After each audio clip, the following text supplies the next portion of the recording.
All right, y'all, take a moment to share the broadcast.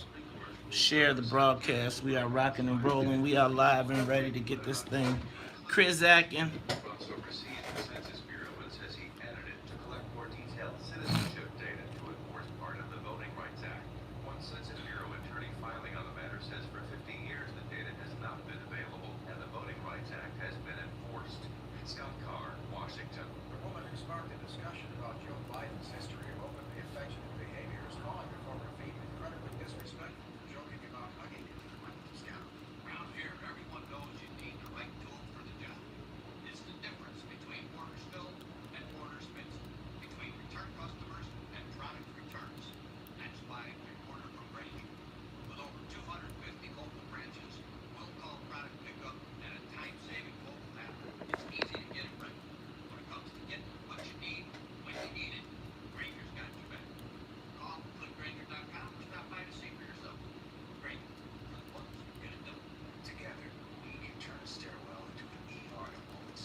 All right, y'all, take a moment to share the broadcast.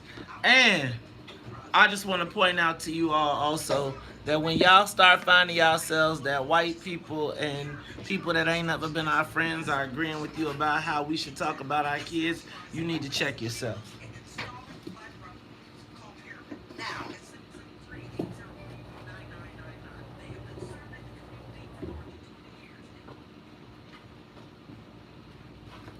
What up, y'all? Take a moment, share the broadcast, share the broadcast, share the broadcast.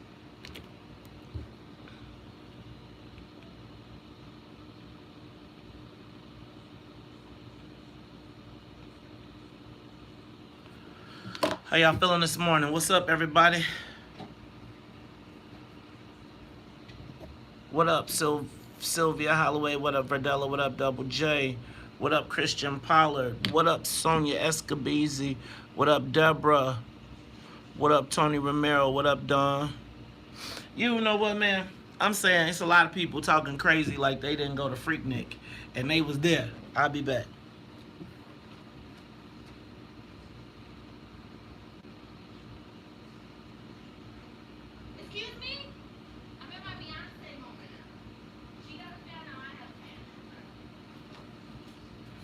All right, y'all. I'm back again. So I'm gonna just tell you this conversation about these kids downtown is really starting to blow me.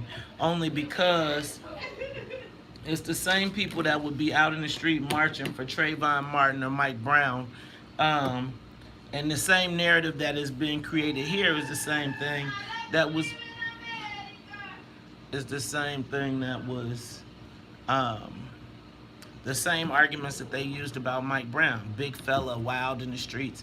Eric Garner. Again, guys, the same narratives are being put out.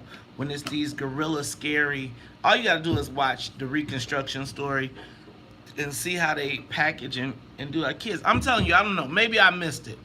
And so somebody help me out because I went through a lot of those videos on the stuff that they were reporting on the news, and I didn't see any violent fights. I saw people running and I saw crowds dispersing, which is one of the things that kids do. Now, do I believe that kids... See, and the funny thing is, I think in this whole conversation, it's because it's them kids. I think when you put CTA in it, when you put CPS in it, then it creates this connotation in the heads of white people and black people. And then we jump on it, and then when they say these wild and rowdy kids, again, y'all, that when they put them down, then you're going to be crying about the girl at the swimming pool. They don't make distinctions. And I'm just saying that all of them kids, if you watch, even in fights, kids watch fights and they amp up fights, but they don't necessarily get in those fights. Y'all tripping, man. I'm just telling you. We was just complaining about Trayvon Martin getting killed. These people are saying the same. Not Trayvon, but Trayvon. Trayvon is those kids out in the street, right? That's the same narrative. I saw a kid with a hoodie and he was acting suspicious, and so we come on, man. Like y'all, we are hearing the same stories and the same narratives, and now that they're applying it to our kids, y'all don't have the same anger and outrage when it happens in your block. Y'all more worried that y'all done offended the white folks downtown. If these kids is tearing up their own damn neighborhoods, why you so outraged now? Cause your friends and your family and your boss gonna see it on TV? Well, put something in their neighborhoods. Y'all tripping, man. I'm telling y'all. These kids, y'all talking about these black kids like they not our kids. Go check their parents. But I'm saying the second that you, and I'm telling you, as much as everybody want to believe that it's somebody else's kids, your damn kids be down there too. You think you know where your kids at? Okay. All right, I'm not saying that you don't. I'm saying that, do you think that because you drop your kids off in a car and the other kids come off, you think that they don't know that? You think the suburban kids don't hang out with the city kids? You don't think that all that's going down?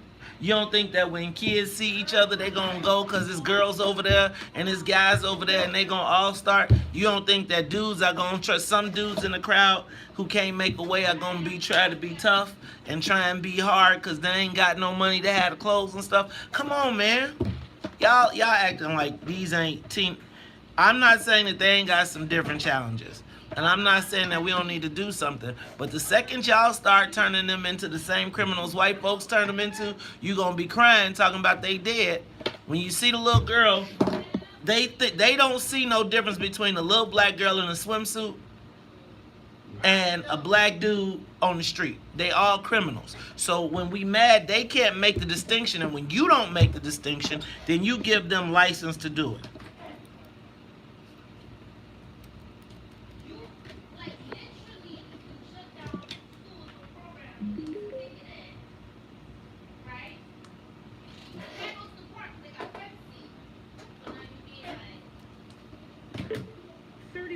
Along Orion early this morning from 95th Street to downtown, outbound just fine.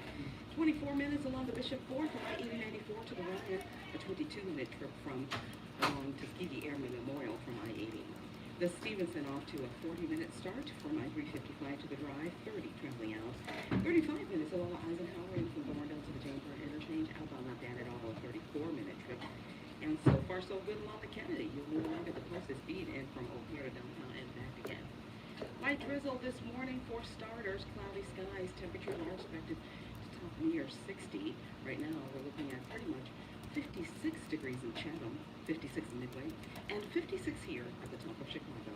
And to look at traffic and weather now. I'm Annette on the top of Chicago, 1690 WVON. The views expressed on our programs are not necessarily those of WVON, Midway Broadcasting Corporation, or our participating sponsors. Live from the Xfinity Studios at WVON. We're your original multimedia. You're listening to The Morning Show with Maze Jackson on the Talk of Chicago, 1690 WVON. Rise and shine.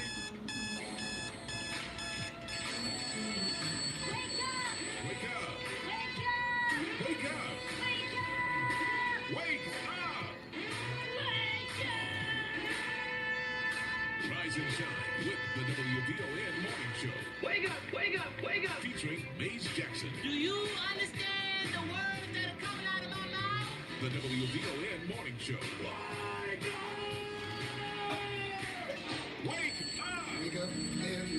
What's up, y'all? Take a moment, share the broadcast. Let's get this thing cracking. Y'all ready? Wake up, everybody. I woke up a little angry this morning. I woke up, and then, you know what the other part is? When I wake up and I see that people who have been proven not to be friends of our community are agreeing with the black folks, and they got the black folks saying, yeah, you smart like us. You get it.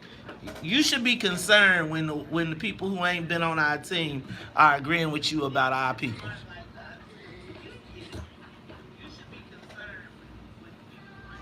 Mute.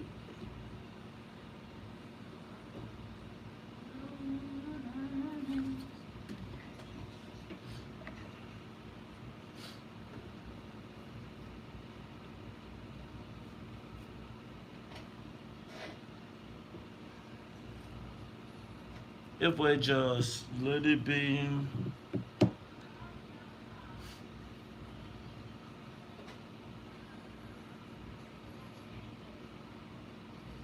Wake up, Chicago! Wake up, world! This is the WVON Morning Show. I'm your host, Maze Jackson, and my co-host in the building is my man, Todd Stroger. Todd, how you feeling this morning? Awake. You feeling awake, Todd? Did you get some sleep last night? A little. A little, just a little, man. I'm getting used to it. You're getting used to a little. I'm gonna tell you, you get used to it, and then when that alarm clock goes up, when that alarm clock goes off, do you wake up, spring up, and put your feet on the floor and say, "This is the day that the devil is scared of, cause you are the man." You're a pastor's son. No. Wow. Usually the cat comes and says, "Come on, get up. Let's get up." Todd, you got a cat. Uh-huh. You don't put your cat in clothes, do you? Your cat don't have like booties and. Nah, that's too much for me. Okay, all right. I was just gonna check, man, cause how y'all, black folk, He had an Easter suit. He had an Easter suit. You got to be careful, cause people would treat their animals better than than people these days. I agree. Hey, it is the WVON Morning Show. That's Maze Jackson. This is Maze Jackson, my man Todd Stroger. Let me say what's up to the WVON Morning Show team. What's up to Annette Flournoy in the newsroom? Annette, how you feeling this morning? Easter outfit. Oh, I forgot. Is Kidnap? What did Kidnap do? Did he give him an Easter egg? Did he dye eggs? Did you make him like some Easter flavored dog biscuits or something? No, he had a good time though. He ate plenty of Easter ham. Easter ham. You know what? I got Easter ham left over, and sometimes I cook food because that's what you're supposed to cook for the day, Right. and then the next day I be like, I want something different. So yesterday, I made a big old fat Easter ham. And then yesterday I was like, you know what? It's time for ribeyes. And we was eating steak last night. And Carrie was, She was like, what about the ham? Within like 3 bites into the ribeye, she was like, what ham? Well, we'll be at the What's in It for the Black People picnic again. Now picnic, cookout. We don't picnic. Pick a Negro. Barbecue, all of it. It is. Well, he gonna come out here. We're gonna put him in a mascot. We're gonna make him wear a red, black, and green flag, and he gonna run around. Chicken bowl, but you can feed him everything else. You can feed him everything else, dog. Make sure can I tell y'all something? Don't be like white folks. Make sure you clean up after your dog. All right, y'all. It's the WVON Morning Show. Let me say what's up to the rest of the Morning Show team. What's up to the Wonder Twins? I see, you know what? Sonya is in there doing her Beyonce. She got the wind blowing through her hair. She like, I can see the sun. Oh, look, she is. I would do the Beyonce. I have to carry a fan with me everywhere I go. Yeah, we all got to carry some fans around here. So that is Miss Sonya Escobar with her hair blowing in the wind. And speaking of hair, there is Miss Sonya Tompkins with the red head flop. You can see her doing it right now on Facebook Live. Is that, I told y'all, Sonya's man, we talk about this.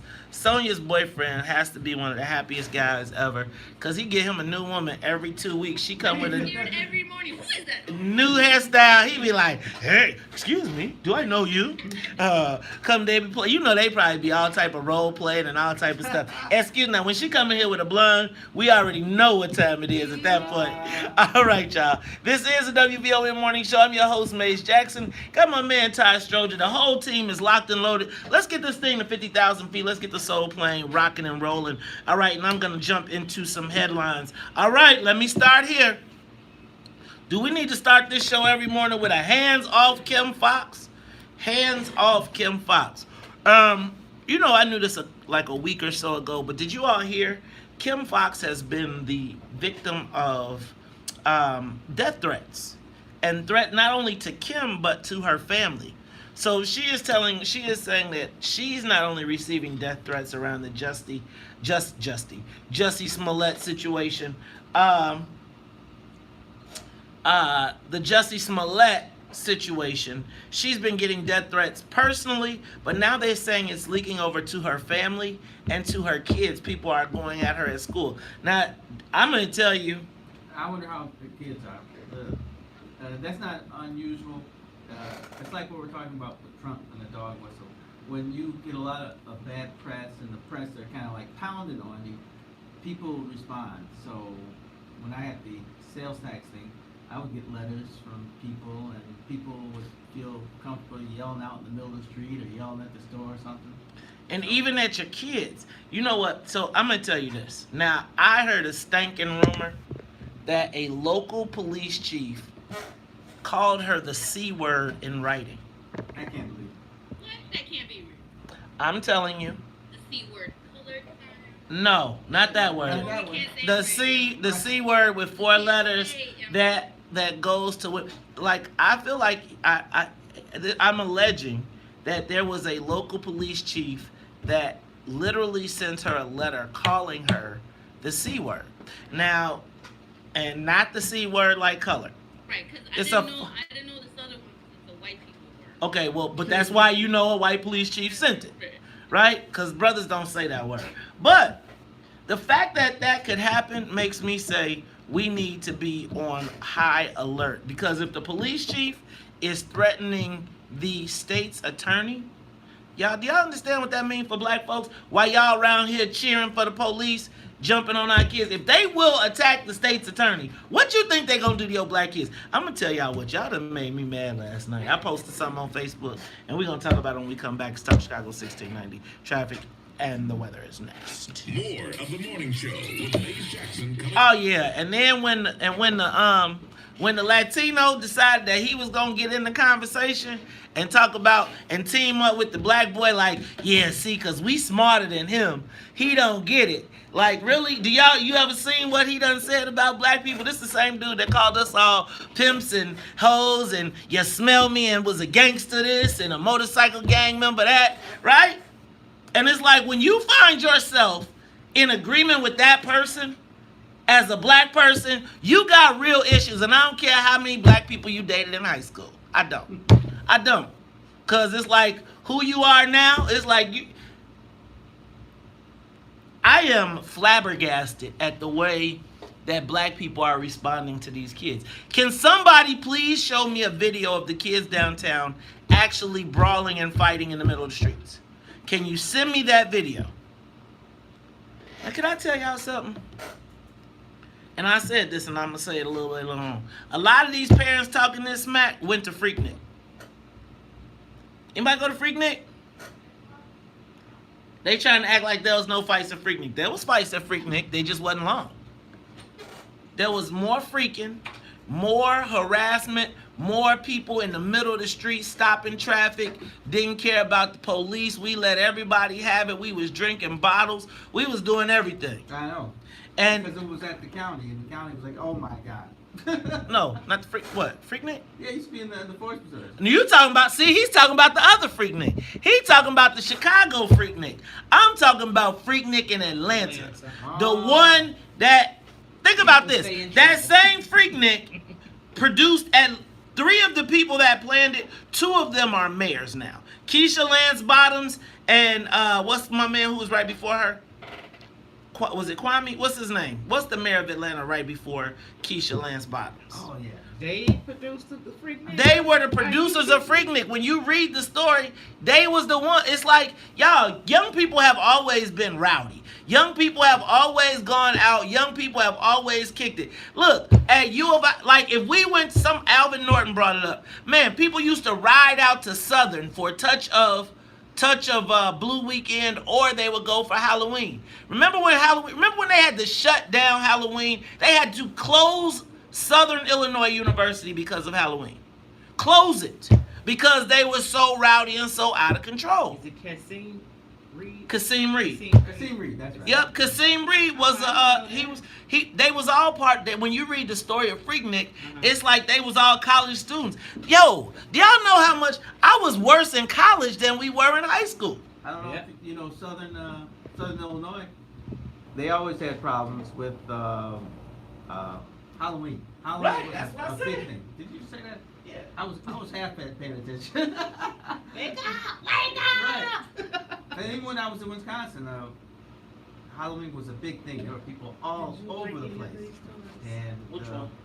they were got pretty rowdy. So Oregon yeah, County. kids are paid kids. black You got to employees treat them like they're 100, kids. They have to have some over the Blue rules, but you Blue know Lives things are Matter gonna happen. flag. You just try to make sure it's not crazy. I didn't read that one. I am gonna do the one about the police. The 2 Virginia police Uh-huh. officers fired. Okay. Yep, I'm gonna work that into these police officers. This whole story. 7 o'clock is all about what happened on the streets and what we doing. We back.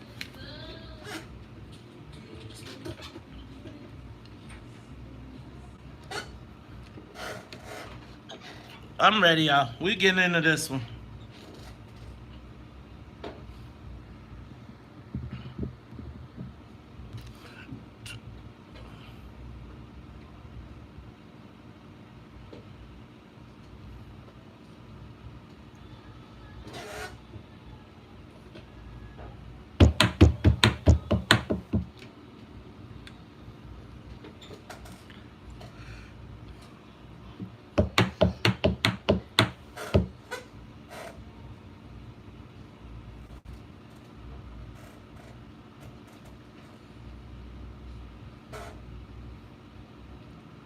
You are tuned in to the Talk Chicago 1690 AM. I'm your host, Maze Jackson.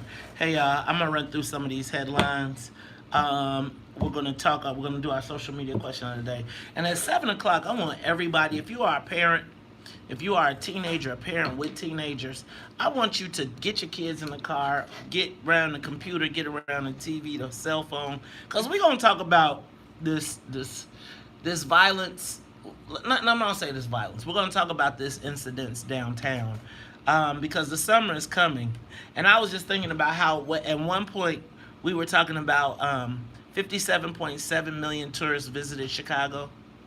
Right, last year, and it was like a record. But think about this. Remember how it used to be so cute to say, think about all the kids on the South Side who have never been downtown.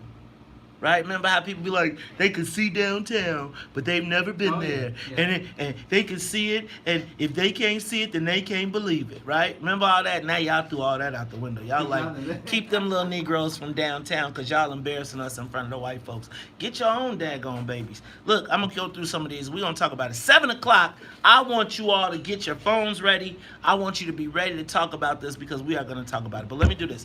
Hey, Todd, have you seen the story about this Andrew A.J. Frund who's been missing, the Crystal Lake parents, the white kid that came up missing? Yeah. You know what, Todd? You ever see them stories and be like, the parents did it? Generally, whenever something like that happens, if they're young, if they're really young, and they disappear or something, I'm always like, yeah, that's him. Yeah, because, they was like, the last time they saw him was Wednesday night, they put him to bed. There's no tracks of anybody going in or out the house. The last thing they found was the kid, and the last time the dog hit was on the trunk of the car. And the DCFS has already been out to see these people a couple times. I just want to point out that that if this was the black kids with the family under the couch, they would be going crazy. Let's make sure that when they catch these people, that they do the same thing. Because I'm telling y'all, I think I'm going to have a media training, like, watch this, and then take away this, extrapolate this, and then you got the real story. Because black folks have started to believe the press like the white folks been on our team. Right. Former Lieutenant Governor Evelyn Sanguinetti is planning to run against Sean Casten. Hey man, these congressional races are heating up. Do you see somebody is already lined up to run against Sean Casten? He just got in, as well as Bobby Rush is looking like he's going to have a competitor. And Bobby Rush has a competitor every couple of years. It hasn't been anything yet. I mean, even Barack Obama tried to challenge him, and you see how that worked out. Right. He got mollywopped and then went in. The other one that is, but also Dan Lipinski, Marie Newman is running against Dan Lipinski again, so we ought to see that. Yeah. Did you see Elizabeth Warren? She has now dropped her Native American claims and has now picked up a $640 billion college loan repayment plan. She is going hardcore after the millennials. Man, $640 billion plan to pay back all the student loans. I like it.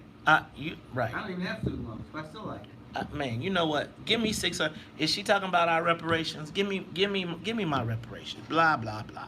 And how about this? And part of the reparations should be all black people that are descendants of slaves should get to go to any state, college, or university for free. That's my plan. I like your plan. Skip that whole. I'd go back to school actually. Hey, Tribune. You know what I'm gonna tell y'all? What the Tribune, y'all showed y'all bias. So, first of all, the president of like they never stopped showing that they were biased. See, man, sometimes I like the Tribune, but they ticked me off yesterday because they put in the paper. I read this, so it's been some years coming that they passed some ethics reform and got an inspector general, at the Metropolitan Water Reclamation District. And so after multiple years, multiple presidents, President Steele finally gets it across the finish line. And what do the white guys do? What? Give the credit to the white lady who sat in the back, Deborah Shore. Oh. So they're like, thank you all for Deborah Shore saving the day. Y'all gonna just skip the black president, right? Like the person that had to get the votes, had to get everybody through. They've been trying to do this for X number of years. Maze, this ain't nothing new. This is how black people get treated. I told you when I got the votes for $80 million revenue bond for Pat Quinn, and this, I think it was either Navistar or International Harvester, and they have a press conference and they say, "We like to thank Bridget Gaynor." I was like, I'm leaving. See, I'm gonna tell y'all, that reminded me of how they did Willie Cochran at the Jewel. When he did all that work to get that jewel open, and then the mayor and them had the press conference, and then turned off. He was on stage. They didn't let him talk, and then he finally went to get the mic, and they turned off the mic on him. It was crazy. It was crazy. Yeah. But again, it's like that's the thing I'm trying to help y'all understand. Like, I'm gonna say that there was the former president Mariana Sparopoulos started it, and it took President Steele to get it over the finish line. And then you turn on the Tribune. I'm gonna have to call over to the Tribune. You think they weren't the president? Right, like the black, like y'all just skipped over the black woman president. Oh, by the way, this just happened. You know what? Y'all gonna make me act up. Don't play me, and don't y'all dare play my wife ever again. I'm gonna come see y'all. How about this one? Mayor Lightfoot published transition recommendations that were submitted online, and boy, did Rocky Wirtz give Mayor Emanuel the business. We're going to talk about that at 8 o'clock, because he was just like, basically, Ron, why don't you know what? Shut the, that's what he basically said. If you don't you're around here talking about some Donald Trump and the city of Chicago is burning. Rocky Wirtz was like, and look, me and my 10 guys, meet with us, because we got a plan. You should meet with just the 10 of us. Well, actually, he said she should meet with business owners no more than 10 at a time and start to rebuild that relationship. I met Rocky Wirtz. He came down once to Springfield, and I have to say, he has a lot of personality and chutzpah, and he probably can get things done. I like Rocky Wirtz. I don't know him very well, but I like what, like he came in as an owner of the Blackhawks and did what you want from an owner. Spent the money, did the things, did everything. Now, he had the money to spend, because they are like, that's really, like, the Blackhawks is the least of their worries. They are the liquor. Yeah, but that was his father. That was his father's baby, and people just couldn't stand his father in the end because he wouldn't spend any. He wouldn't spend any money, but in the meantime, Rocky done came and took it to the next level. You know what? We need to talk to Rocky, because he got to make sure there's some black folks in there. Did you see Donald Johnson and Frank Capuzzi? One at the IDOT, one at the water department, both fired or resigned because of racial emails. Shout out to Aisha Putnam. Let me tell y'all, Aisha Putnam is the epitome of the black girl. You ever got, somebody that's getting fired, and they know they about to get fired, so they take everything with them where they going? Yeah. They be like, give me this, give me that. She was getting fired from Garrett's. She took the recipe. Hey, yeah. It was the Talk of Chicago, 1690 AM. We'll be back after traffic, news, and the weather. Aisha took the Garrett's popcorn recipe. She may be going to jail. Huh? She may be going to jail. You think she going to jail for that? Yeah, so that's like stealing, I don't know. KFC? Well, yeah. Look, she gonna make some money, though. Because I'm going to tell you what. After she left, I noticed this show was a whole bunch of black popcorn shops that was making some good-ass damn popcorn. I'm just telling you. Oh. Sorry. You got the camera set. Yeah, that lady, I think she may be going to jail, spend a little time there. I'm pretty sure there's some kind of law against stealing from your employer. They said there was only 3 people who knew the recipe, and she was one of them. She took it with her. That's not. They probably make you sign some kind of agreement about not sharing that kind of stuff. I don't know how she thought she would get away with that. maybe she, you know, even if she didn't go to jail, it's that whole thing where you have to pay lawyers, and lawyers are expensive. And if she was a big executive, she probably has some real money, so she's gonna hire one of the really expensive lawyers. She was like, you know how black. Let me tell you, man. I used to know people was getting fired. They knew they was getting fired at McDonald's.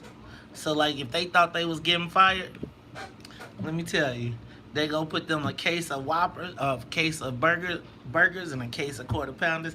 If a mug was getting fired and they knew they was getting fired, like when you saw it coming, they had their crew, and they would just start throwing stuff out the back door. And then when they drove off to leave, they would take everything out the dumpster, like out the dumpster area, and put it in their car and have food for a week. Oh my God. I'm just wondering if anybody. Well, I don't know what I'm talking Go about. ahead. What? I just wonder if anybody ever gets caught for that. Well, you would know. No one ever got caught. So y'all, I just feel like right now with these kids, we are really acting so brand new. Like, what is the consequence for being downtown and there was a fight and you was watching it?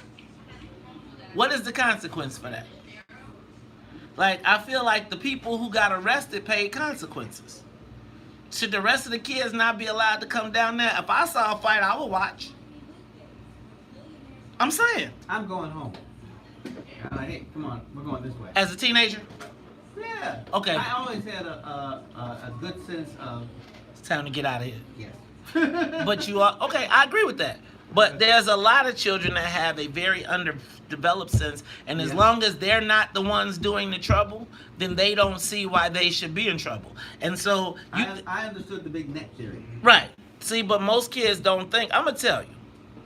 So, for all the trouble that I got into, eventually, it was until I got in trouble that I realized that I was doing something really actually bad or criminal. I don't think that, I don't know, y'all. I just feel like, how do you rationalize Freaknik?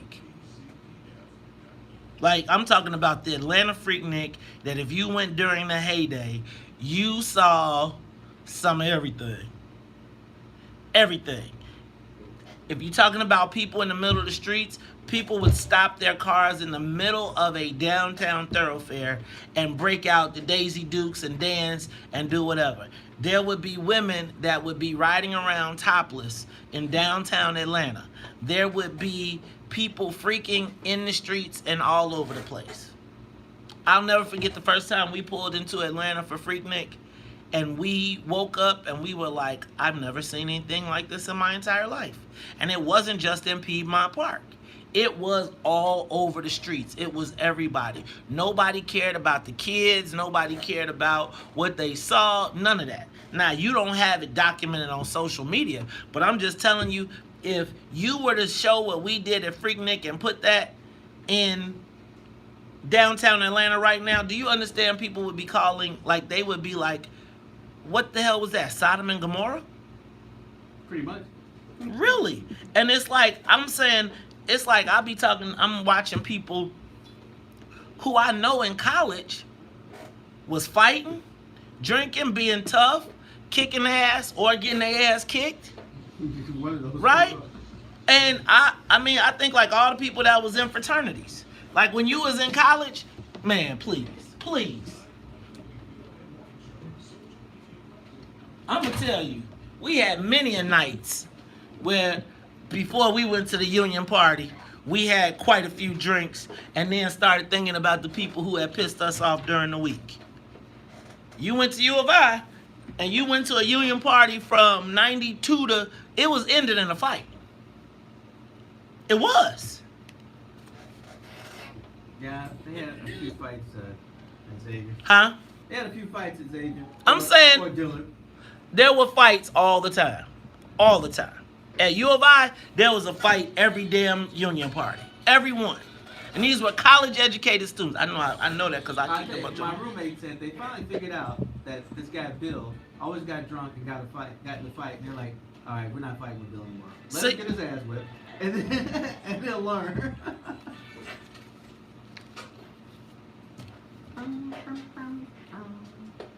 Love is the answer. You are tuned in to the Talk Chicago 1690 AM. I'm your host, Maze I Jackson. think I'm gonna get up to that song every day from now on. This song? Yes, it's a Love the World song, man. Man, It's you better get up power to and some peace. fight the power. Fight the power. No, I don't want to do that. See, man, we got to get that. Oh, Harvest for the World. I'm gonna send you that. Harvest for the World. Well, you gonna send her that? Hey, man, look, y'all got to keep me awake. This is the WVON Morning Show. I'm your host, Maze Jackson. Look, these tire requests, we're gonna have to filter these tire requests because y'all taking me down the path. But hey, it is the morning show. Let me say a couple more things. That Aisha Putnam, hey, I'm gonna just tell y'all, you know, Garrett's used to have a lock on the business, Todd. Like, you couldn't find cheddar popcorn like that anywhere. Then you started seeing these knockoffs. Then all of a sudden, sometime about 2 years ago, I started going to these other places, and it seemed like they made the black people version of Garrett's. So Garrett's was initially the black people version of cheese popcorn, but then, you know, black people be like, no, I need the extra cheese. Then they started putting salt, pepper, mild. You could get sprinkle, you could get all types of flavor. You could get Harold's chicken flavor. And then I You realized, can get pizza. yes, and it be tasting like pizza. Yeah, So that was too much. For me. I'm gonna tell you, I think Aisha Putnam, she kicked off a revolution because she took you know what? Y'all gonna stop fighting the sisters. You realize this ain't Korea. She can't, like, you know how the Samsung stole Apple's thing and made their how they made the Android. She ain't that big. They're gonna catch her and they're gonna give her a beat down. They gonna give a economic beating. Now you can. Oh, let me tell you what. I'm gonna tell you. I do go to the places online where you could go get all the secret recipes. But even that's part of the whole thing. Like, I feel like that. Like, I said that I would work at Green Street Smoked Meats just so I could figure out how they make just so I could figure out how they make that barbecue so good. Hey, Todd, you know what? Yesterday I talked about going to Lobby Day down in Springfield, and I think we're gonna put that together. But you know, I got some pushback. Like, people was telling me, oh well, you ain't talked to us about going to Springfield. I go to Springfield. We don't have to. Like, so people have tried to corner the industry. So some people, I'm not gonna go into no names because I don't want to hurt the organization. But I'm like, because y'all just found out about Springfield. We've been going to Springfield. People been lobbying in Springfield since Springfield was invented, right? But it's like, you don't get to pick who get to lobby. Look, we're going down to Springfield. We're going to talk about, I'm going to talk about the legalization of cannabis. I also want to talk about the legalization of gaming and sports betting, and I want to know what the black people cut is. Y'all be on the lookout for it because we are taking busloads of WVON listeners. And I talked to Pierre Cooper yesterday, and he said if we can get us a good sponsor, we can actually broadcast live from Springfield. Todd, could you imagine us broadcasting live from Springfield? You know, people would be... Hey, you, come over here. You know it. You know what? That'd probably be the most empty day in the Capitol you ever saw. Right? Wait, no, but they gonna start session at 9:07. What time does that show start? Right. Ain't nobody coming in the Capitol except us. But look, we're gonna do that. Stay tuned. We got that coming up. This, our big field trip. 2 Virginia cops fired for ties to white supremacy. Duh. Y'all saw that? The 2 Virginia police officers, they were actually part of the Charlottesville situation. And one more reason why y'all taking the police narrative, why y'all letting the police write the story, they are, a lot of them tied to white supremacy. Think about all these black people that are in coordination with Mount Greenwood right now. Like, when you and Mount Greenwood are saying the same thing about black people, you got a problem. But we're going to say that for 7 o'clock. Todd, let me say this, though. For the record, one more time. Kim Foxx is my girl. She is my state's attorney. She is our state's attorney. Hands off. But I can't help but get ticked off every time I hear a peep out of Jussie Smollett or his family. You saw this week. Jussie Smollett's family speaking up, yeah. They need to shut the F up. What if he wasn't guilty? Nah, fool, we already know. Like, nah, he already guilty. We already know this. And hearing the word empire in Chicago right now really makes my flesh crawl. Now you add to the fact that Nah, wait a minute though. You gotta think though that he is just one actor. The Empire cast encompasses a lot of African Americans. there you go, being fair. Hold on. So No, I got you. I don't want to see black people get fired just because of this guy. So here's my point. So let me get to it. Or it's So- gonna be like in the army. They all get a soap and put it in In a pillowcase. And they bingo, beat 'em. bingo, right? So check it out. So my flesh crawls now when I hear Empire too, and the reason my flesh crawls is because Empire is kind of the reason this all happened, right? They didn't pay him enough money, whatever. Right. He came here, they came here, they get all our tax dollars, they get the tax breaks, everything, and in the meantime, our girl Kim is cooking in a pot of stew. Yeah. Right? And Empire, they all running around here. Taraji, y'all charge. Y'all, Taraji walk in. Y'all like, hey, Cookie. Let Terrence Howard walk in. Y'all be like, what's up, Terrence? I don't know. It's two of my favorite black people. I don't know. It's something about. Something I don't about even it. watch the show. See? And so here's the thing. They walking around here, and it's like, you know how guilt by association? Yes. So if we lose Kim Fox, we're not gonna lose Kim Fox, but the Jussie Smollett would be a key component of that.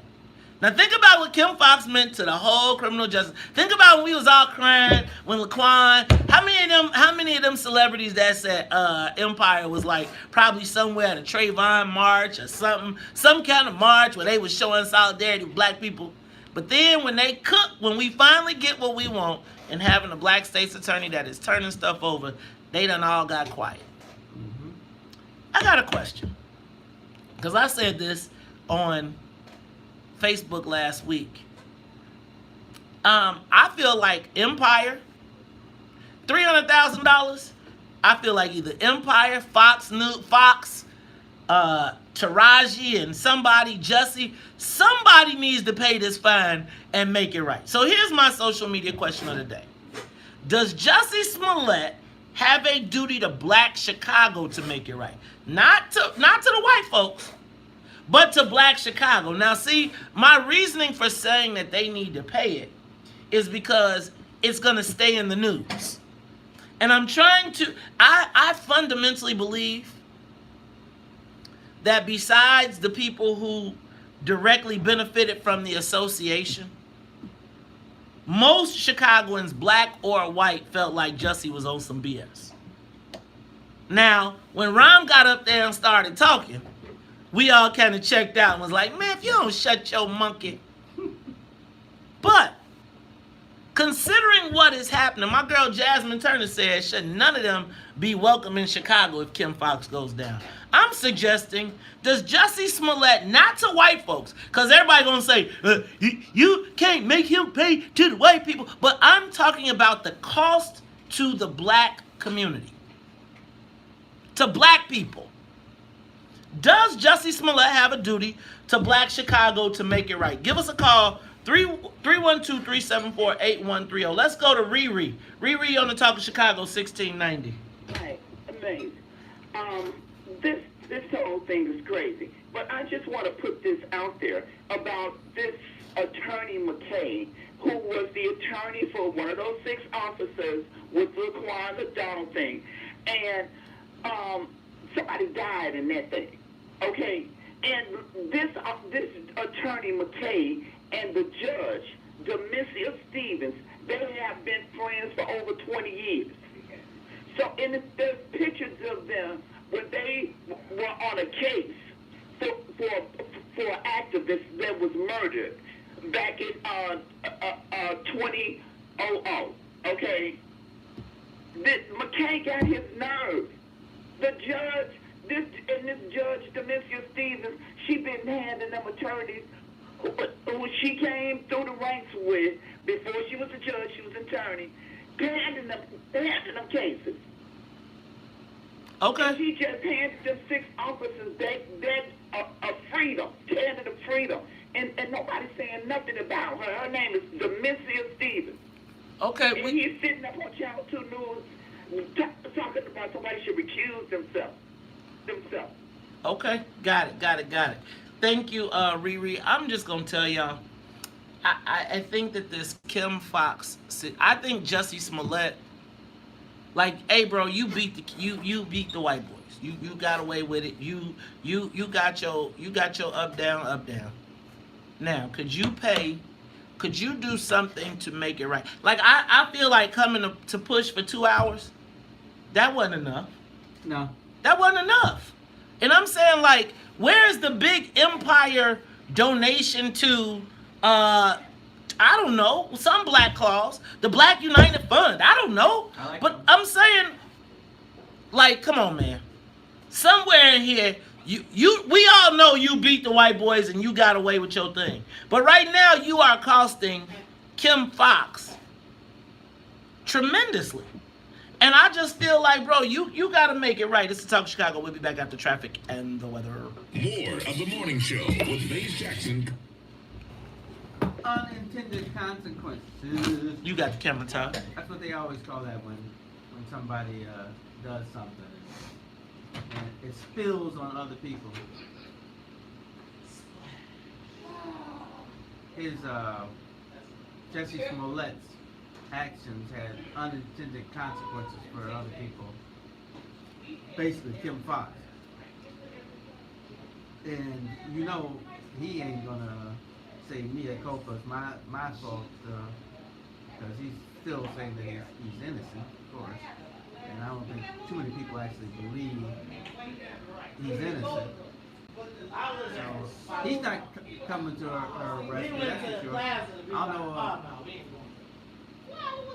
His whole thing is, I'm guilty. I don't know, innocent. I don't know how long he's gonna be able to stay on that show.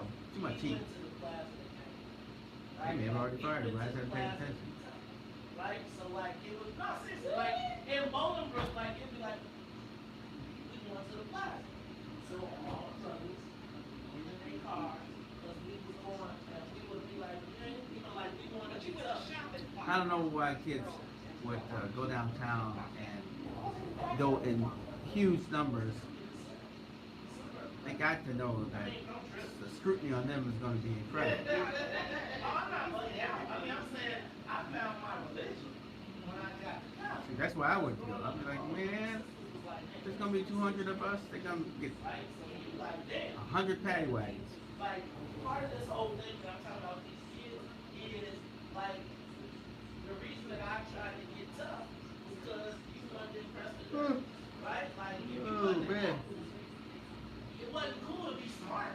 So you tried to be tough, you wanted to be, and so we would go to malls, and we would be rowdy, and we would punk white people, and we go punk people, and be like, fuck y'all, like, they y'all I had a different life than Maze. And it'd be like all the brothers on this side, the folks would be over. We go downtown on and Saturdays. we'll all be on our side. And Saturday we'll morning. like the GDs, Go see a movie.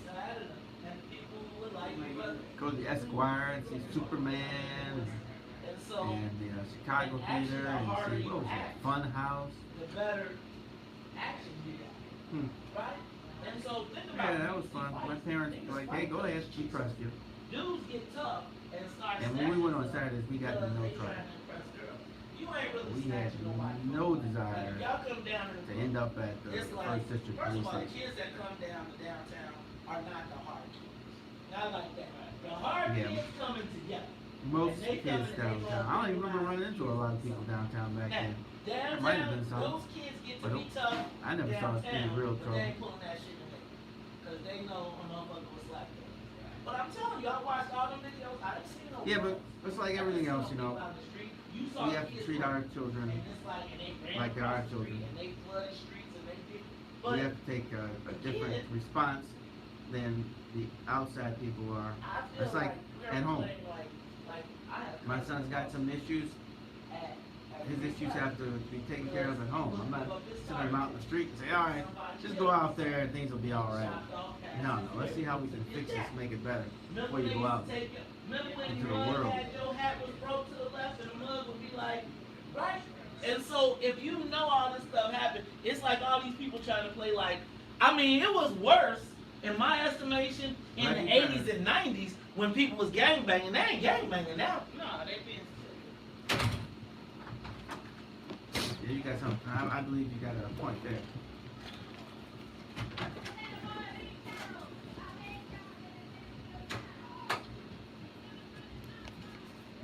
Oh, this is your group.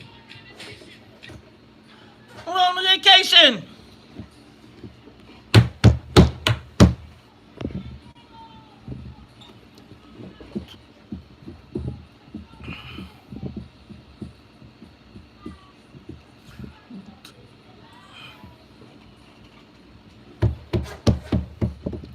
Sleep tip. Brooklyn.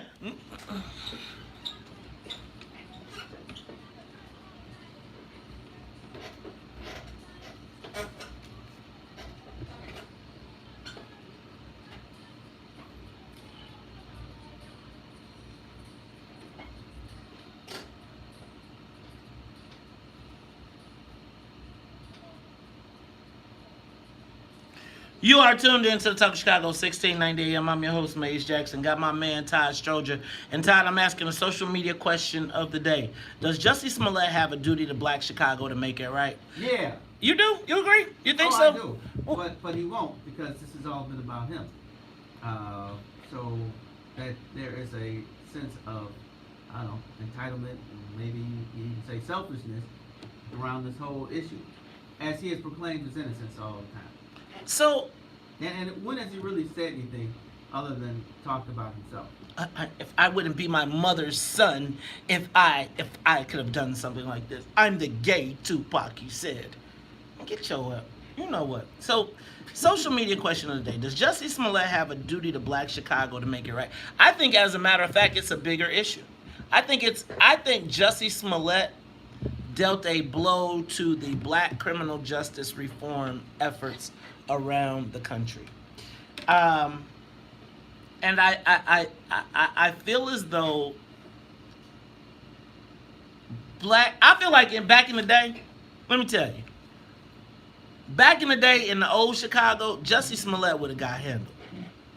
Like, can I tell y'all that some brothers would have been at his hotel room door, and they would be like, For real this time, huh? on behalf, real brothers, on behalf of this member organization that represents 20,000 people on the south side of Chicago, and then there'll be another guy that'll come and say, and on behalf of the 25,000 brothers, so somebody under the 6 and someone under the 5 would probably approach Jussie, probably approach the team, and say, excuse me, but you now owe a tax.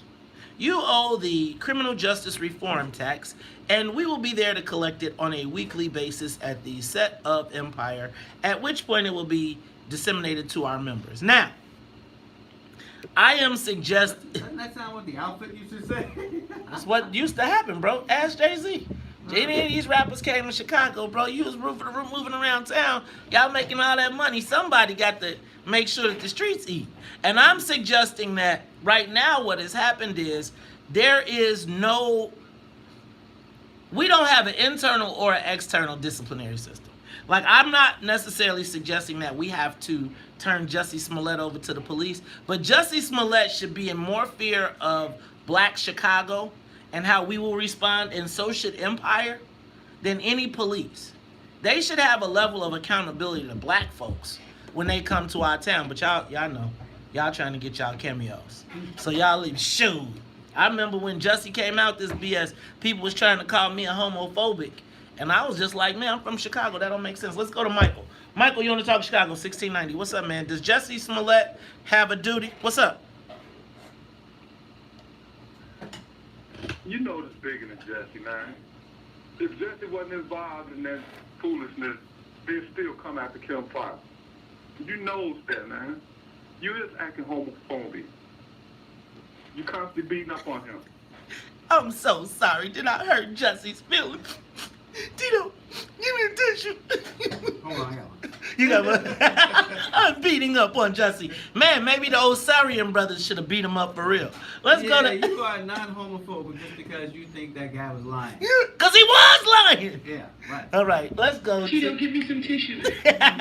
Let's go to Harold Lucas. Harold, you want to talk Chicago? First of all, if the Chicago police and the racist FOP want to start a race war with the dry bones in Chicago and keep on messing with our state's attorney who comes from Cabrini Green and has liberated brothers that's been dogged by this racist town for the last 30 years, they can keep on messing around with this case, right? But here's my point on racist on Jussie Smollett. I don't want to call him a female dog, right? But the bottom line is that gay Tupac statement alienated him from the masses, right? The other part of that is I don't like that studio over there that they doing, and I never liked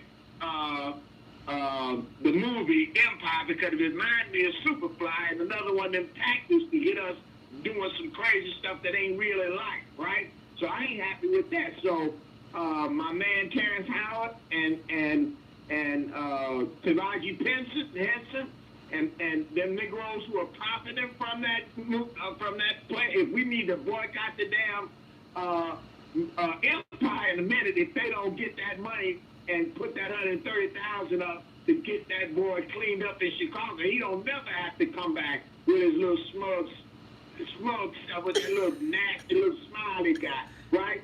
That kind of shenanigery and what's the Irish word for it? Shenanigery. I like shenanigery though. I'm gonna use that one. But I mean, enough, please. I mean, the boy ruined Black History Month in Chicago with that bullshit. Hey, get that, drop that. All right, Harold, we appreciate you, man. I'm gonna just tell you, y'all. There was a time in Chicago when y'all wouldn't have let this happen. I'm just saying. I am telling you, there's a time in Chicago that if somebody would have put Kim under assault like this, Jussie Smollett would have been under arrest. Let me tell you, they would have put Jussie Smollett, Empire, the whole Fox studio would be under Chicago black arrest until they got this thing right. But again, you know what? Y'all missing y'all big chance to be a superstar. So y'all I'll be a superstar. So now y'all let them come and disrespect our town. Come on, y'all disrespect us. Take out our state's attorney. Let these people. Where's Taraji? Where's Empire? Where are those black actors at the front of the line standing up for criminal justice reform? Oh, no, they're not doing that because you know what they're doing? They busy propagating that same BS on this dang on show. Look, this is Talk Chicago 1698. When we come back, we get ready to move on to our young black people. What happens when black people believe what white people say about our children? I'm going to tell you it's going to end up with more black kids dead on the streets of Chicago. We'll talk about it all when we come back. WVON.com. I'm just telling y'all, dude would have had to pay that tax. I remember sitting in Russell Simmons' hotel room at the top of a Chicago hotel, and the brothers was like, Russell Simmons was like, what the hell? Mud's like, Russell Simmons, ain't no Russell, we don't care what security you got. We don't care who you in Chicago. And let me tell you, at that point, Russell Simmons like, what do I have to do? I'm saying that we have become starstruck in this town. So y'all running around here defending Jussie instead of saying, Jussie, we ain't gonna give you to the white boys, but hey, you owe that money, Joe. You owe that money. And if that's what it takes to get Kim off the lick, then that's what we're gonna do. All right, here, let me give y'all the question. Y'all don't want none of that, though. See, y'all soft. Y'all done got soft. Y'all been soft since Snoop came through and crushed the buildings. And that's how Jay-Z said. That was way above my head. New York been soft since Snoop came through and crushed the buildings. See, man, we done came to a town. This used to be the town. Can I tell y'all, people used to come here. Let me tell you, I promise you, People used to come here and be like, okay, these are the rules of Chicago. Let me tell you, I watched Beanie Siegel, toughest of the tough of the rock, be like, hey, B, straighten up your hat when you go to Chicago, because them boys from Chicago will give it to you. And my thing is,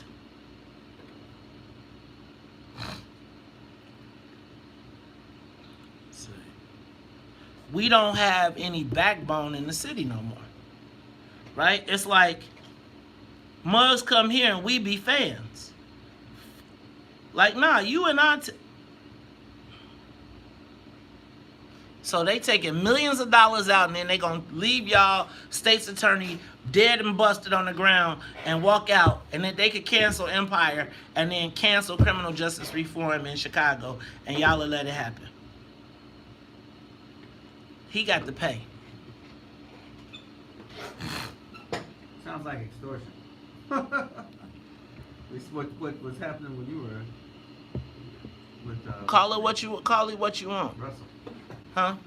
Sounds like that's what happened when you were with Russell. It wasn't Russ. It wasn't extortion. What it was making sure that you contribute to the community that you are about to take resources out of. That's extortion. Huh? You know what they call that in court? What? Extortion. You know what they call that in the real world? Life.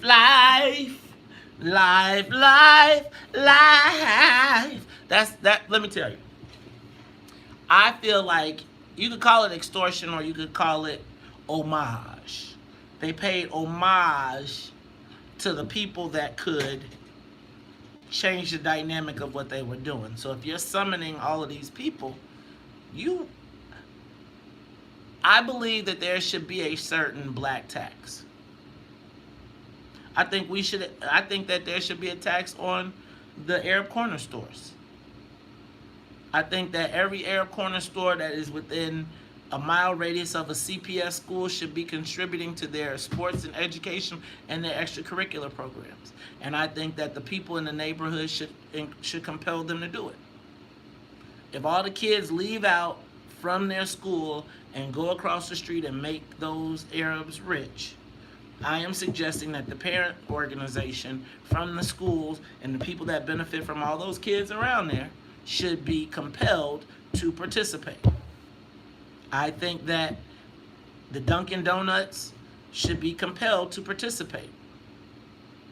I think that every fried chicken joint that is not owned by a black person that is in a black neighborhood should be participating in the improvement of our communities. I think that we should be able to see and document what they've done. Now, I'm not suggesting a street tax. I'm suggesting a tax that then goes to schools. So you telling me in the same neighborhood where Raghib is making $1 million a month, they can't, or $1 million every 3 months, they can't afford to participate in the school and the young people but they'll give them money to sell loose squares out front. Yeah, I do believe that we need to. Now, you call it what you want to call it, huh? You're saying that the merchants pay people to sell loosies? Yeah. Oh man, I know that. Or let me say this: they supply the loosies from there and then they sell them. Do you know that those corner stores are making? I got a guy that works in Vice. Tells me that those corner stores make make a minimum of $750,000 a year just on loose squares. That they would rather pay the fines than stop selling. The city would rather collect the fines than stop them from selling it. And so essentially, with the loose square market has been cornered by the Arabs in those corner stores. And as long as you don't have 100 cartons, you don't have a felony. So if you were to drive through Palos, yeah, well, you know, the county revenue, there's a county tax too. So we would send people out, and they were always cheap. And as soon as they could figure out that was a county revenue guy, they closed the safe. And they always have the safe open with the cigarettes in it without the tax stamps. And That's too funny. they closed that thing up as soon as you came in because you couldn't go back there and like literally open it. right? And now what they have is They have hydraulic doors and fake walls. Now you can go to a Arab corner store, and they have a person that is behind a false wall that you drop your cash in and they drop your cigarettes out. And it just does straight cash count. Think about that. $750,000 on loose squares and illicit profit. Could you imagine if we went and collected that from them? Look, yesterday I was watching this guy from Dunkin' Donuts, and I talked to him. He owns 50 Dunkin' Donuts. You know what his job is every day? To ride around to his stores and pick up $1,000 a week from. So he makes a route of going to all of his stores every day. He gets up and takes on 5 or 7 stores, picks up $1,000. But by the course of the week, he's picking up $50,000 a week in cash from his Dunkin' Donuts. Now that money From is, what? huh? From Sales. selling regular donuts and stuff. Sales and coffee, donut, whatever. Okay. He only takes 1,000 and the rest goes in, but he's got 50 stores. So he's picking up $50,000 a week, and all his job I can is do that. drive around to his stores and say, "Give me $1,000."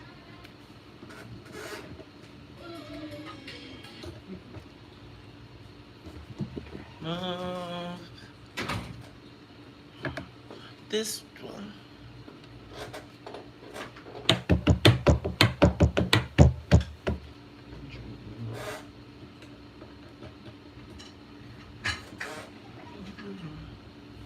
You can make it better. I'm stuck. Make it easy. I guess I should have put the chair down.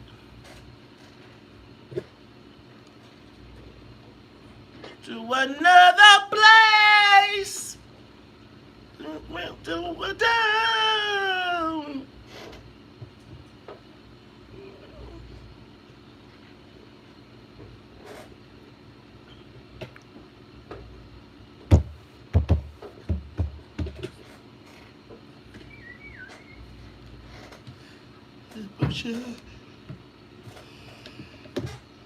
The sea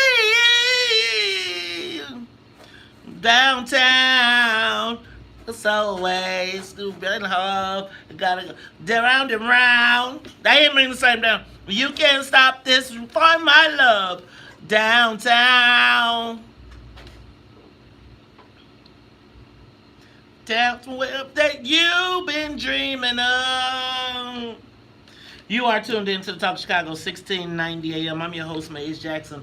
Y'all know how we do at the top of the hour. Gotta say what's up to the WVON Morning Show team. What's up to Annette Flournoy in the newsroom, as well as the Wonder Twins, Sonia Escobar and Sonia Tompkins. And you know, the musical conductor, the soul playing, Sonia Escobar is a musical genius. And you know she's a musical genius because, did you hear that song? She was just playing Downtown by SWV. Now, I think SWV had a different meaning for their downtown.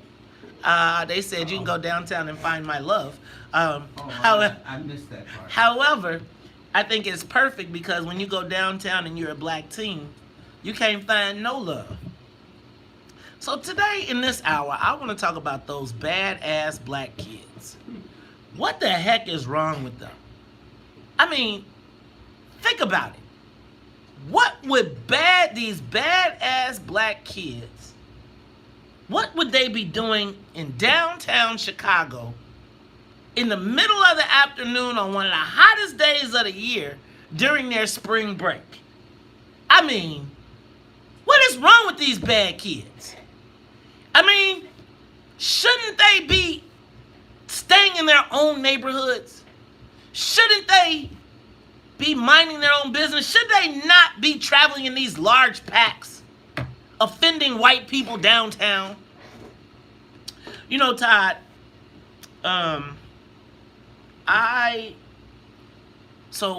was it last Thursday or was it last Friday? There was these stories that were all over the news. 500 black youth flood downtown, running amok, disobeying police, and being disrespectful. So Todd, I was like, and then they were like, and then they used the code words. CPS students, red line. Right? Yeah, that's cool. So when you say CPS students, You know they saying black people. You say red line, you know they like, oh yeah. And Todd, I'm going to tell you that my immediate reaction was, like most parents, look at these bad black kids. I mean, I listen to channels 2579, and they just showed throngs of kids. Like, they put the camera in, and it was like the kids were coming to the camera, and it was like, oh my God, it's madness, and it's crazy. So then, Todd, I went back, and I looked at the videos, right?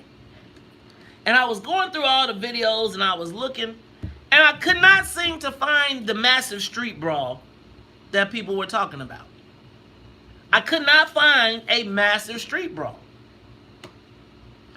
And then I thought about Michael Brown. Remember Mike Brown? He was the black kid in Ferguson who who laid in the street dead for hours because someone claimed that he stole some blunts. Now let me be clear. He was shot down, murdered, and killed, and left in the streets for hours over a $1.25 pack of cigarillos. And he appeared threatening. Because he didn't have a gun. He didn't have a gun. He was just big. He was big black guy, right? So now, then I start thinking about Trayvon Martin, right? Remember Trayvon? Remember how they talked about how George Zimmerman described him? Remember he was a black teen. He looked suspicious. He had a hoodie on. He was doing things that he wasn't supposed to be doing. He was walking around at night. Where were his parents? After curfew, what the heck were they thinking? Then I started thinking about Laquan McDonald. And I thought about the narrative of Laquan McDonald before we saw the tape. Remember, he was on drugs, he was on PCP, he lunged at the police, he was disrespectful. I had the picture in my head of who he was, right? Dreadlock, I could put it in my head. He had dreadlocks, he had on a white t-shirt, probably some sagging pants, and he probably didn't follow the instructions of the police. Probably deserved to die. 16 shots. I mean, because badass black kids, where was his parents? Do all these arguments sound familiar? They do to me. Sounds like the same arguments that we were crying about 2 years ago, that we spent the last 4 years about talking about giving these kids an opportunity, and now here we are, black folks, doing worse. Now I'm gonna tell you who I have been the most concerned about in this is what black parents are saying about these kids. Right? Todd, they are still our children. And when I turn on the news and see a 16-year-old kid sprawled out on Michigan Avenue, where you know white folks walk their dogs, oh yeah, let them pee all over the place. You know they ain't got no pee sprayer. Nope, they poop right on the sidewalk. Lay them down on the street at the entrance at Chicago and State. So they didn't even go do nothing. They caught them right there and was like, they were not following the police instructions. You follow the police instructions, and what happens to you if you're a black kid? You've seen it. Are we not connecting all the dots here? Do we not understand that so I want y'all to understand, all these people that are denigrating the young people, these are the same people that are complaining about the 53 schools that were closed, right, in your neighborhood. When you drive through your neighborhoods, what do your kids have to do? So, on spring break, Todd, can I tell you what? At college campuses, you know what white kids do for spring break? They go to Florida. They go to Florida or Texas or Cancun, and you know what they do? What? They create big drunk spaces for them to act a complete fool. Yeah, that's exactly right. Underage, they ain't 21. They open up the beaches. They open up the restaurants. They are drunk. They are puking. They are doing everything on spring break. They are fighting. They are acting wild all over the country, and they pay to do it. So now, even as we talk about the 57.5 million visitors that came to Chicago last year, you are basically saying that our young people have to stay in their neighborhoods. Now, these are the same neighborhoods where there is a 17% murder clearance. Can I be clear? That the kids that came downtown are not the ones that we need to, ain't the ones that's doing the shooting in the neighborhoods. Now, I asked yesterday, how many guns were confiscated? And people's like, is that the standard now? I mean, just because they don't have guns? Well, I think it's fair if you're going to create the narrative that there are wild banshees running around loose downtown and we need to unleash a police force on them. I want to understand. Look, y'all, when we come back, we're going to talk about it. But the other question I got is, all these, can I talk about when we come back to the class, interclass, I don't want to call it racism, but the interclassism that I am watching go down as we have this discussion? Because it's a lot of bougie parents that's like, my kids wouldn't do that. Can I tell y'all something? It's y'all bougie ass kids that be the ones I'd be like, could you stop freaking in the corner at the basketball game? Because I know your parents. But it's all good. We're going to talk about it all when we come back. Stock Chicago, 1690. More of the morning I'm going to tell you that there are black parents who feel like their kids are not those kids. Right.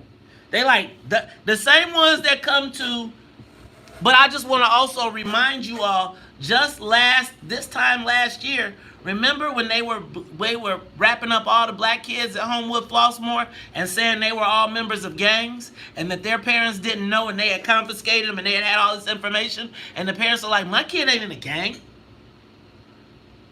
Now, I'm not suggesting that the kids were in a gang, but I'm saying that it's these suburban parents that's like, look at them badass kids. You think because you dropped your kid off downtown and let them walk around that they're different, that they're going to be safe from the police? The police didn't say, did you drive down here? They don't see, if you watch those tapes, I'm asking somebody to show me the tape where there's a brawl. Show it to me. Post it. Post to me the brawl, because you know if it was brawls in the middle of the street, that would be all over the news. Somebody's taking some kind of camera and taking a picture of it and putting it on Facebook. What? If there's fights. Yeah. Yeah. I mean, I'm saying if there's brawls, you're going to see live broadcasts of the brawls. And if you're trying to promote this narrative, you're going to see it.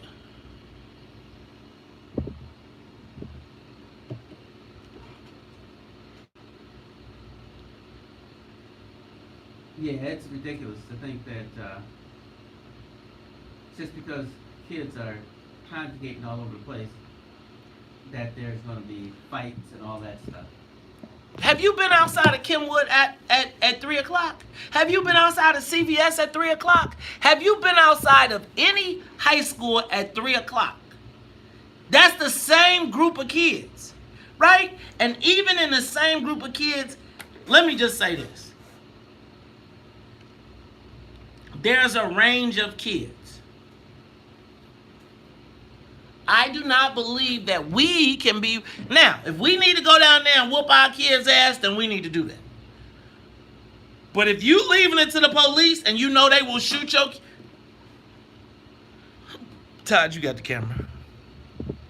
Yeah, no, I don't want the police raising my kids.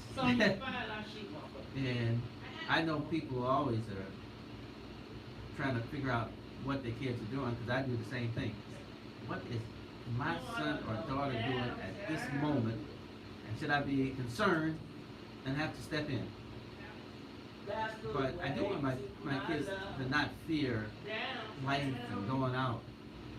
I mean, this whole thing with downtown is just similar to what's going on in on the south side, where there was a shooting right down the street at 88th and Stony at the Dunkin' Donuts. I don't want my kids to not want to leave the house and walk to Dunkin' Donuts. I don't want them to be afraid to take the L downtown because the police are going to harass them And like, I can't remember who said that, but every time I go in the store, I don't want to start a parade. Yeah, I don't want that for my kids. I want them to feel comfortable in life, and not have to worry about being hurt. I mean, I think like my kids, like, do they not understand that kids don't run from danger? Right? Kids are like, a lot of times, kids are like, ooh, that's the action. Even if they ain't in it, I want to see. Right. I want to be there. Run into trouble. Right. See what's going on.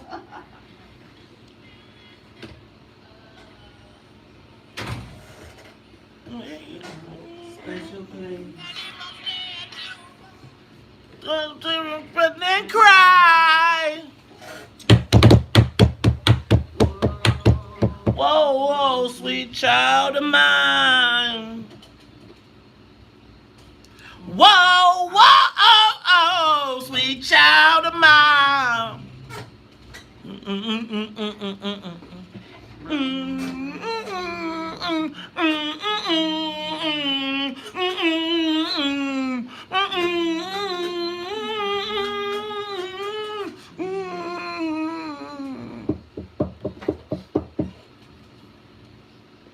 Scares.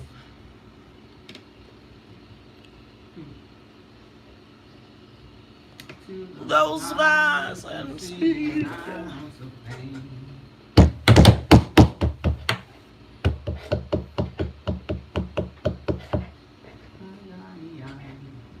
Big L, what's up, little? And Carol, I saw your name. Carol Sweezat. Whoa, sweet child of mine. Whoa, whoa. Look at my.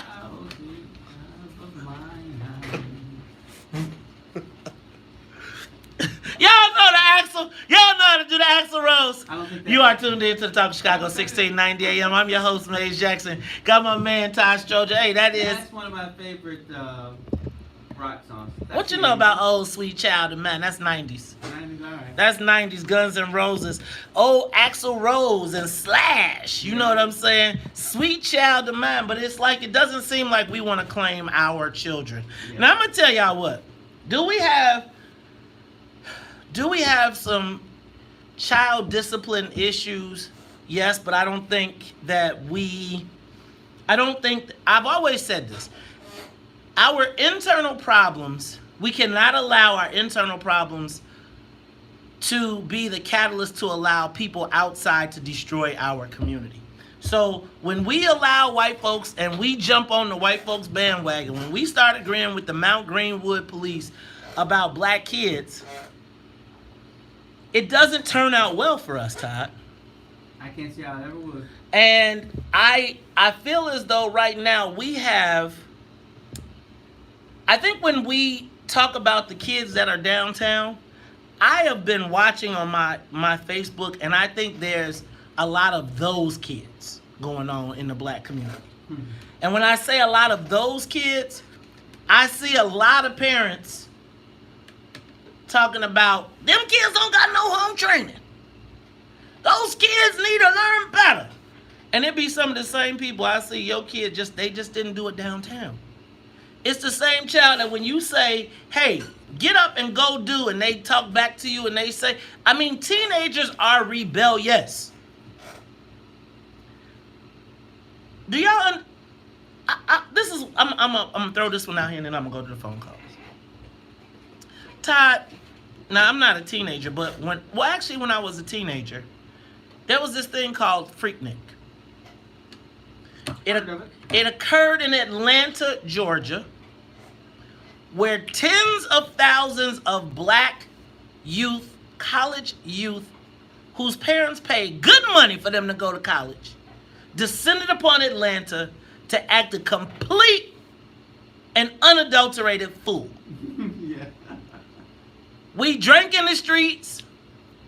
I think people had sex in the streets. We stopped traffic. There were fights, not a lot. But if you think that 500 teens did some damage, can you imagine what 50,000 black rowdy college students did? Yeah. And if we were all criminalized, could you imagine if the Atlanta police came out laying everybody down and was like, get on the ground and lay down and do you understand? DeKalb County, Fulton County, they may have to pull in a new county to put all these people in jail. And so, and do you realize that the two of the organizers were former mayors now?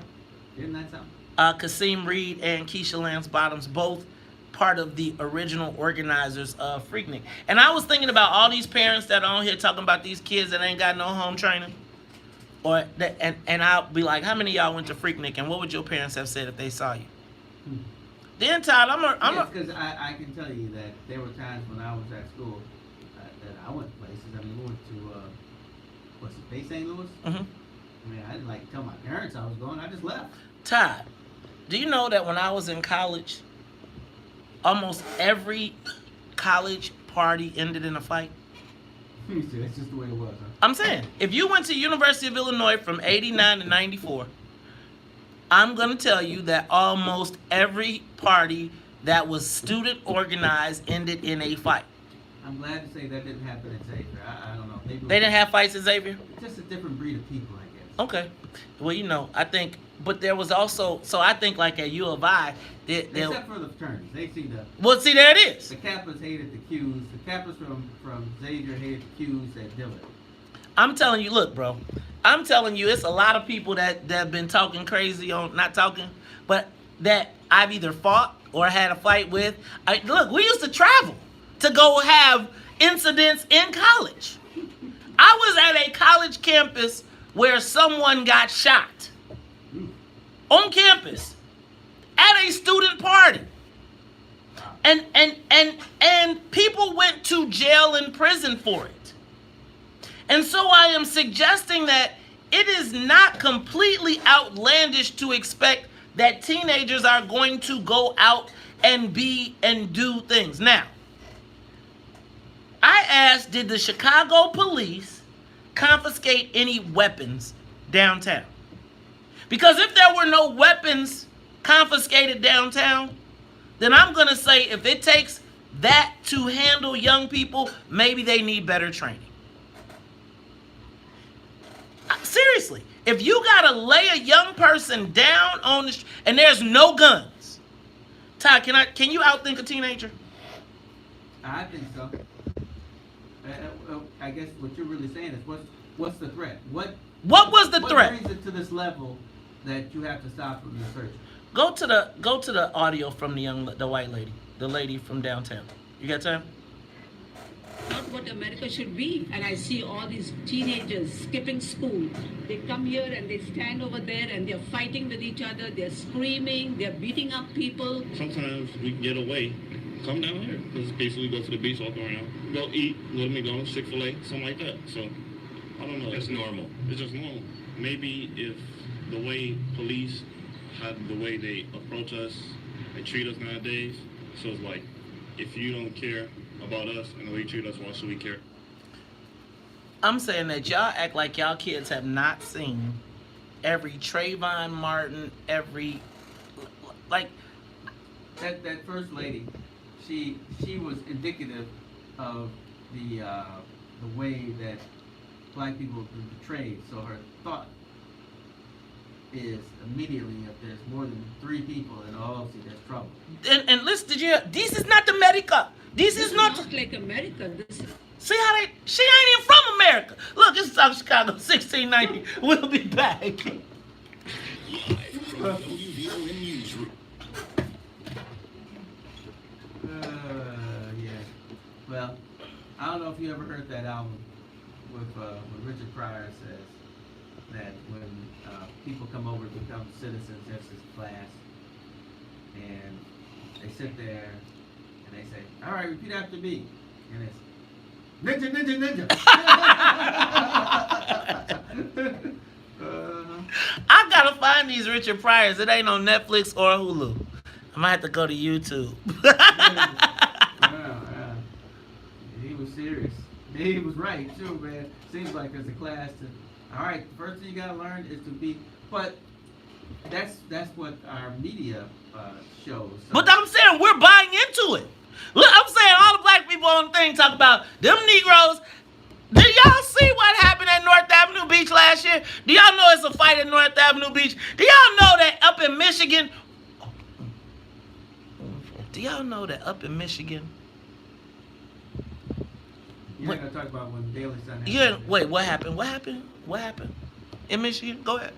I don't remember it well, but I just remember Daily Sun had a party and had all these kids out there, and it became a problem. Actually, there was a shotgun pulled. They pulled the shotgun on somebody. Now, mind you, see, here's the difference between us. White kids, the rowdy white kids that's gonna go act up, you know what they do? Their parents give them a cabin and they let them go up to Michigan and stay there unsupervised where they drink, smoke, and act party wild and sleep and have sex, and our kids don't have that. I mean, think about it. How many of the white kids from like a St. Ignatius be like, yeah, we're going to Michigan this weekend without the parents, and we're taking a crew up there. What do you think is happening? Yeah. You think they just up there playing tiddlywinks? No, they're up there smoking, drinking, doing drugs, doing all the things that there's no safe place for our kids to do. You know what a station adjustment is? A station adjustment? No. So a station adjustment is when the police pick someone up. I think this is only for juveniles. They can pretty much just kind of like write down the name that they've taken them in, keep them for a few hours, and let them go instead of actually booking them charging down. or something. Yeah. White people were getting station adjustments left and right. Black people never got it. So they changed the law so they can only get 3 station adjustments, but I'm still thinking that it's pretty much the Come same. on, y'all. Let me help y'all understand. If you live in Bridgeport and you've been raping, robbing, and pillaging, they know who you are, but they ain't sending you to the county. They not. They're going to take you right home.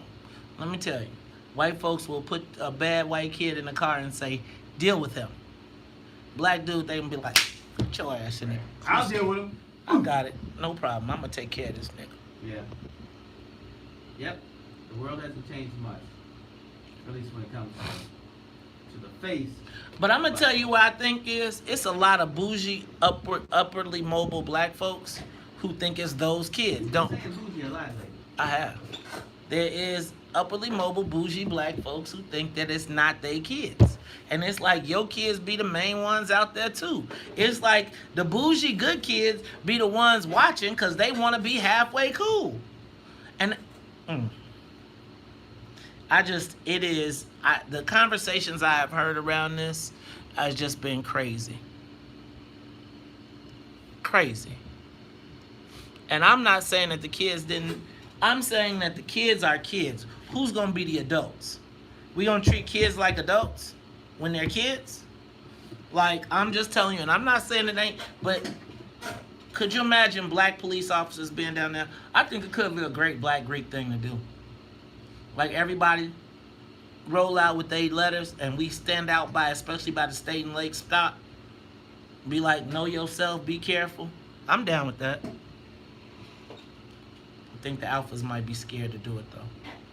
You never heard of alphas on the street, have you? Uh-uh. Of course not, because you're a Sigma. Uh-uh. Alphas, we go out in the street, 79th Street. We walk the street trying to let people know that they've got to be part of the solution. And you cannot. How does that work? I'm certain. Well, some people come out with us. You know, people they see you and they're like, I'm gonna join. So y'all need to call the bros and we'll make sure people come.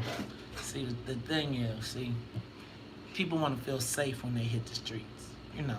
So they want to feel safe. So when the alphas come, they be like, now guys, they're gonna punch you too. Telling us that Sigmas are thugs.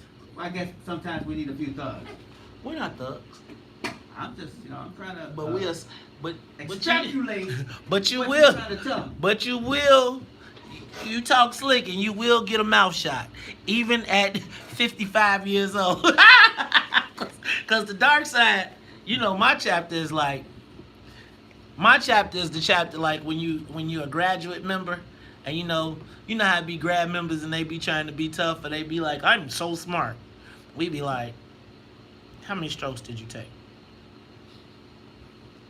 How long did you pledge? You know what I always say? What? All alphas go over the same way. You can do some ignorant shit, jump off bridges and all that kind of crap, but in the end, everybody goes over the same way. It's like dying. We all die. Think you tougher just because you were stupid enough to let somebody hit you with a frying pan. Hell no. Oh, well, I'm going to say this. I wouldn't say that I would let someone hit me with a frying pan, but I don't. No, I think that there is a difference between the guy- those who the pledge frying and pan- those who do not. The frying pan, I think, is the one who actually put all of us Yes. on lockdown. Yes. Yeah. But let me just be clear. I believe that pledging breeds integrity. I believe that wood on that ass makes you really decide if you are going to if you really want this. Is it worth it? Because we'll put that wood to 300. What you got? You want to be 300? Scared go to church. That's right, decide. Get easier. Let the children's laughter remind us how we used to be. Everybody's searching for a hero. People need someone to look up to. I never found anyone who fulfilled my needs. We place to be. And so I learned to depend on me. I decided long ago never to walk in anyone's shadow. If I fail, if I succeed, at least I'll live as I believe. No matter what they take from me, they can take away my dignity. Because the greatest love of all is happening to me. I found the greatest love of all inside of me. The greatest love of all is easy to achieve. Learning to love yourself, it is the greatest love of all. You are tuned in to the Talk Chicago 1690 AM. I'm your host, Maze Jackson Todd. That was a good version, but I kind of like sexual chocolates better. Sexual chocolate, the greatest love of all. It is sexual chocolate. Hey y'all, it's Talk Chicago 1690 AM. I'm your host, Maze Jackson. Those badass black kids, what is wrong with them? Let's go to the phone lines. Alice, you want to Talk Chicago 1690? Good morning, Maze. Good morning. I don't condone what your kids know, but I understand their anger. You got $6.9 million to build a new white city. That money could have went to the building kids a boxing center, a skating rink, a bowling thing, theater school, anything, but it didn't happen like that. So they got to write this spring break. What else they going to do? Out on the west side, back in the 60s, we played in the vacant lots with glass and going to buy it off the plate and what. There was nothing to do. And 50 years later, still got nothing to do. So they got to write the thing, but I don't like the way they're doing it now. Those alders should never have agreed to build a new white city. We got all this blighted on the west and north side. That was wrong. Not one should have voted for that. And the mayor, what's her name, Lightfoot, said she would hold off on it, but she blinked. That was wrong. Think about the west side and those kids. They got nothing to do. They're frustrated. That's why they down acting like that. Somebody's organize a peaceful march and sit down and talk with them. Some of these leaders, I would say, Pastor Farrakhan and Willie Wilson, sit them down and talk to them and tell them what they can do for them. Don't put them in jail. Don't throw them on the ground. That is wrong. Thank you. They got nothing to do. They're frustrated. I understand that. They need better. They deserve better. Thank you, Alice. I agree with that, man. You know what I'm saying? And it's like, I don't know. Much love to Minister Farrakhan. You know, yeah, I think we got to get some people that relate to these young people. Shout out to Michael. Michael, you want to Talk Chicago 1690? Michael. Let's go to Art. Art, you want to Talk Chicago 1690? Hey, Dave. Good morning. Good morning, Art. Good morning, Art. And I'm just not playing basketball at this time, so you don't have to. I'll call you. Cause Big O broke his leg, man. Not a problem. But let me say this. First of all, I have no respect for the blue suit. So let's get that clear. The who? The blue suit, which is the police department. Okay, got it. So when I make my statement, I don't want anybody talking about the police. I don't care nothing about them. Okay. First of all, we black men, we are showing a weakness. First of all, by acquiescing to the white power. When the morning show came on, not the morning show, the 3 o'clock show, I'm tying it in with the situation, and you had a white man come on the show at 3 o'clock, and you were trying to ask him and plead with this white man to figure out what did your sister do wrong, which is Kim Fox, and please show us what she did wrong so we can figure out how to correct it. He treated black men and those men who agree with that like boys. We don't acquiesce to that. She didn't do anything wrong, and we need to stand up for that. Now, dealing with the situation with these young people, Maze, you got to be careful. We can't say being a teenager means getting drunk, getting high, and young men and women being promiscuous. Oh, that's just being a teenager. Then we have a Me Too movement. That's not a good thing. That we should say that that's supposed to be fun. That's just not. Now, I don't know where we got that mindset from, but I didn't do that. I didn't teach my children having fun means you have to get drunk, be promiscuous, and act a fool. And that's just being a teenager. So I'm not sure where y'all going with this. And that's not to say the young people should have been abused or mishandled. But at the end of the day, it's all back to community codes of conduct, family codes of conduct, and may God bless. Thanks, Art. I'm not suggesting that. I'm suggesting that I have to be realistic as a parent. And my mother was a teacher. My father was a pastor. If you were to ask them what I was doing every day from when they were at work, you know what they would tell you? He's reading the Bible. He is, and can I tell you what? When my parents, and I worked 5 days a week, right? I worked 5 days a week, and I still made a way to get to Allgale Gardens on a Friday night at 7 o'clock, right? To be somewhere that my parents didn't know, participating in something that they would be ashamed to know that I was participating in. And had I gotten caught, I could have gone away for a long time. What I am saying is, parents, do not throw your kids out because they are not going to be perfect growing up. There's so many things that we all did. If my parents would have saw any of the videos of me at Freaknik, they would be like, that is not my child.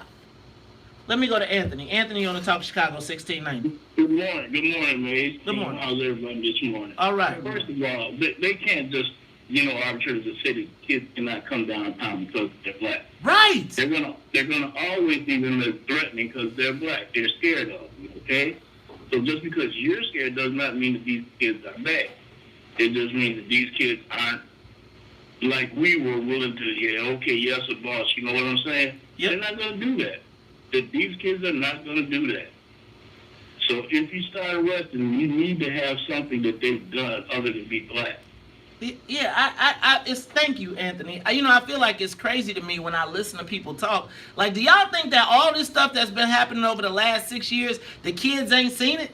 They saw Sandra Bland. They saw that little black girl getting put down when in the swimming suit. Right. They know that even if I comply, I can still be killed. Come on, man. It's like, I'm not suggesting that parents don't have a responsibility. That's why I'm saying parents, black Greeks, families, people who are concerned, maybe we need to be downtown in a larger presence. Because if we're not downtown in a larger presence, what is going to happen is we're going to find ourselves crying when a cop says something like this. You said you trying to kill I killed you killed out here today. And you just tried to hit me with the cop?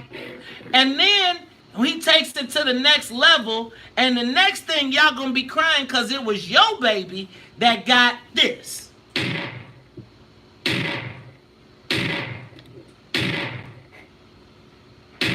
She was a good kid. She didn't mean it. badass black kids deserve everything they get. Y'all think they didn't see that? We'll talk about it when we come back. Let's talk Chicago. More of the morning show. Ladies Jackson.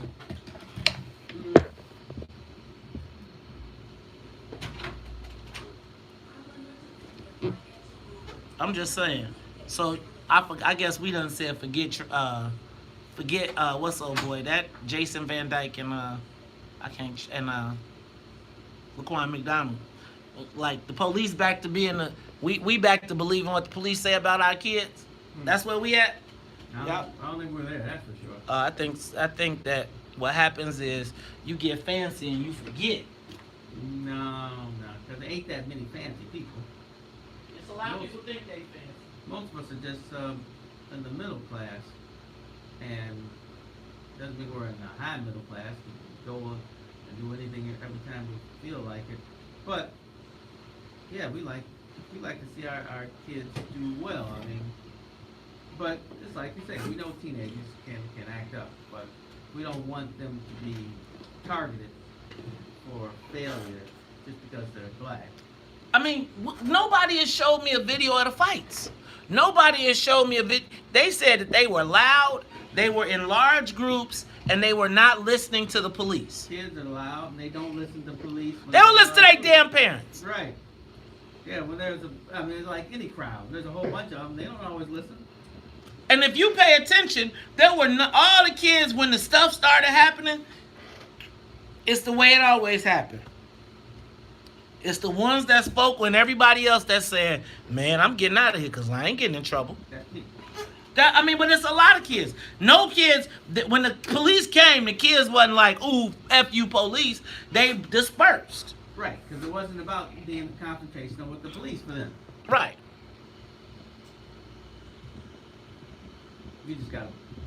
We gotta realize that there's always got to be a counter voice when they're speaking negatively about our children and just making it appear as if like they do. Did you hear that lady say? No. That she ain't from here.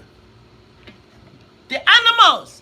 Eddie, why you treat me like animal?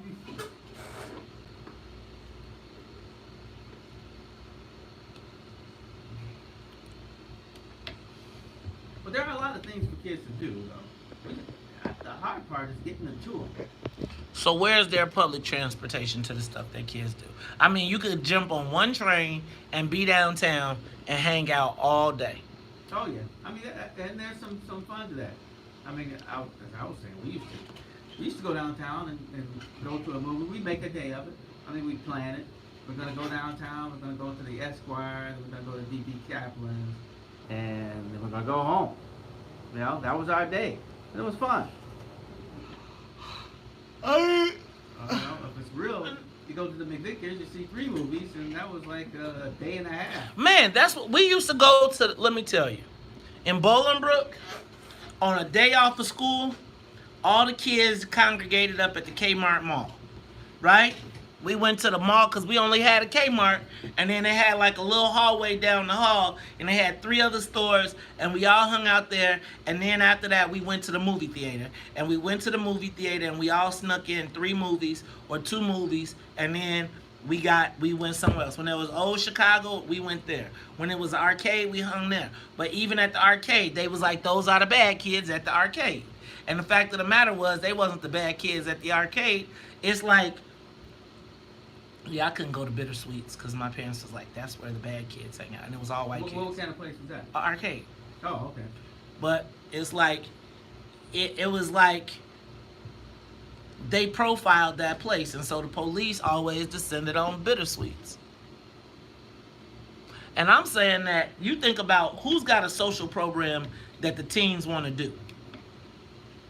Right? Ain't nobody trying to learn, like it's technology, and you got 80-year-olds running the program.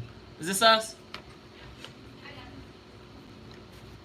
Sounds like I have 50 kids going to college tour because they're too scared to stay in their house.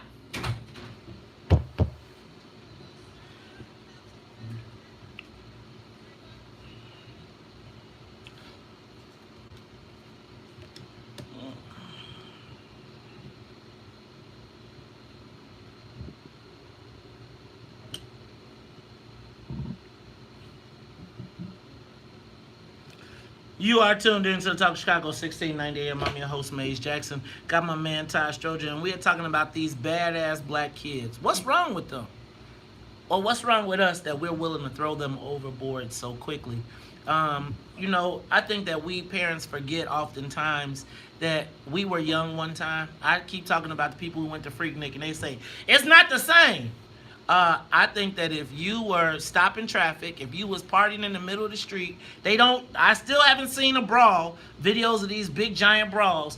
I can't recall when the police told me what to do in a crowd of large black people and we was mad or we was doing our thing. We was waiting to see if they was going to do something. We tested authority because we thought we were invincible. Now, I think as parents, we're like, oh my God, we've seen you all get killed, so you're not invincible. Right, we know you're not. But it also seems to me as though the parents, black parents, are not acknowledging our role in this. Let me go to the phone lines. Let me go to line 3. Mama D, you on the Talk Chicago 1690. Good morning. A kid is an animal beast with 4 legs. A child is a human being person with 2 legs. I have 2 things and a question. Number 1, Mike Brown was not killed over stolen cigarettes. The killer cop didn't know about that. Brown was killed over jaywalking. He didn't get off the street fast enough. Now, number 2, the Justice Department said that CPD creates situations to use deadly force. So now they have a de-escalation policy, or else they would be shooting our children in the back as they lay on the ground like they did Laquan McDonald. Now, my question is this. Why are we listening to white liars that can't speak Americans tell us about values? The children were not skipping school. Right. They were out on school break. Now, our children, if city council had given them the 1.3 million tax rebate billion they gave to border breakers, they would have something positive to do. So how many dollars are they going to give to keep our children from roaming the streets? That's what I want to know. Well, Mama D, I think you're on the right page. And I thank you for correcting me on the Mike Brown piece. But you see how the Mike Brown piece was really about the narrative. See how they changed it from jaywalking? They had to make him a criminal. Right. They couldn't just say jaywalking, so they had to go back and they had to say, well, he was terrorizing the store owners, etc. Because remember, police were put in place to protect property. Remember that. So, like they brought out Trayvon had been caught smoking weed at some point in his life. Like that had anything to do with him being killed that day. Right. But again, they got to shape the narrative. They got to get you to believe in that your child is a criminal so that when they kill him, you can be like, well, he should know. He knew better than you, Mr. Charlie. Mr. Charlie. Let's go to Brother Ball. Brother Ball, you're on Talk Chicago 1690. Yo, my brothers. Well, we're looking at here. We're looking at the chickens that's coming home the roost syndrome. and we always have our people, Todd. Todd can attest to this always. Todd, you remember how, you did something and, you went to your grandmama say, oh, that's my baby. Don't do nothing to him. He gonna be all right. See, we're gonna have a choice to make, y'all. We're gonna have a choice to make. And what our people are doing is look at them little bad ass back. It's always y'all this and y'all that. But when the time comes, because you know what's gonna happen. It's gonna be the big war. Now what are they gonna do? Are they gonna still keep calling the police? Are they gonna pray? Or are they gonna pick up their piece? Y'all have a good day, man. No lollipops. Brother Ball said no lollipops. Well, I say that in Spike Lee's movie Crooklyn, he was showing the change in how parents were dealing with their children who would be young Spike Lee, threw the trash in his neighbor's yard. His neighbor caught him, and when his mother came out, she was like, no, I believe him. He wouldn't do that. Instead of saying, I'll handle him. She didn't handle him. She was like, well, this guy's different, so we're going to... And I think black people have not done their children any favors by always saying, my child won't do nothing. Their children, they do things. And exactly, and I think like that's the problem. Like we know that kids do things, we want to pretend like they don't, but we should not give them adult consequences for childish decisions. Exactly. Let's go to Linda. You on the Talk Chicago 1690. Yes, good morning, WVON Village. Good morning, sister. Listen, for foreigners to come here Yes. talk about our children, Yes. they're not strapping bombs on their body of millions of people or villages. They're not doing that because they're not taught that. They're taught to respect each other and others. And they still are being taught to do that. So people trying to put a label on them, they're not wild animals roaming for food. They're not wild animals trying to pick up on a wild dog or anything else. They're human beings, very intelligent human beings who's going to take over this world, become mayor and governors and president. We still have hope. Not only that, but where's the governor and where's the U.S. Senator Duckworth? And Dick Durbin speaking out for Kim Fox? Dick Durbin around here, because Dick Durbin around here trying to cut another.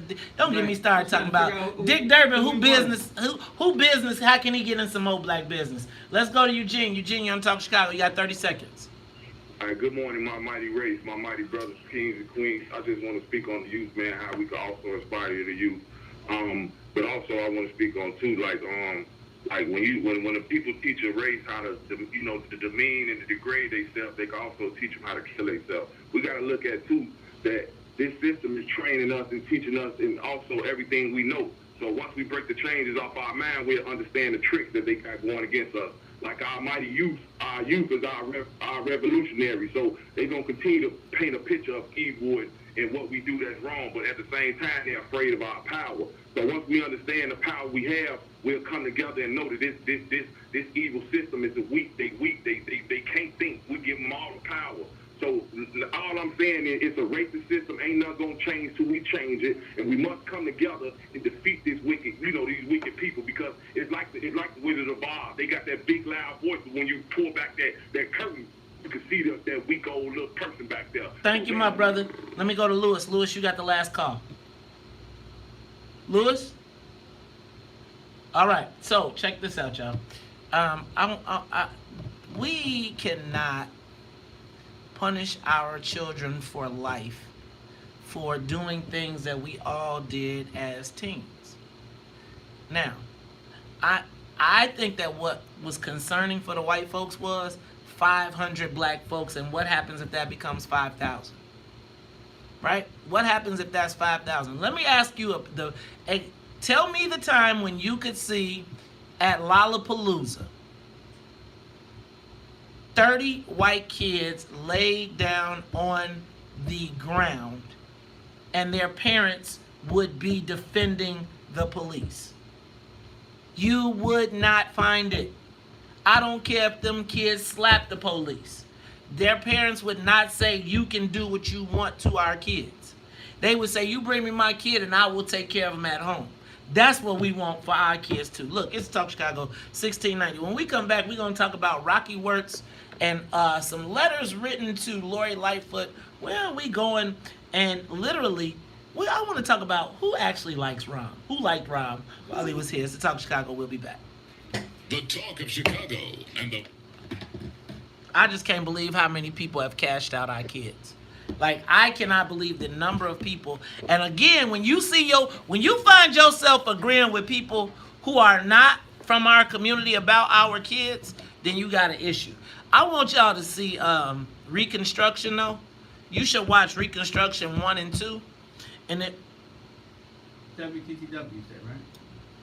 Yeah. I actually mentioned that to my compadre, Windbush, yesterday. He's actually in Savannah, he does a lot of research, but I was telling him that you said that program had a lot of good knowledge in it, so he's going to try to find it himself.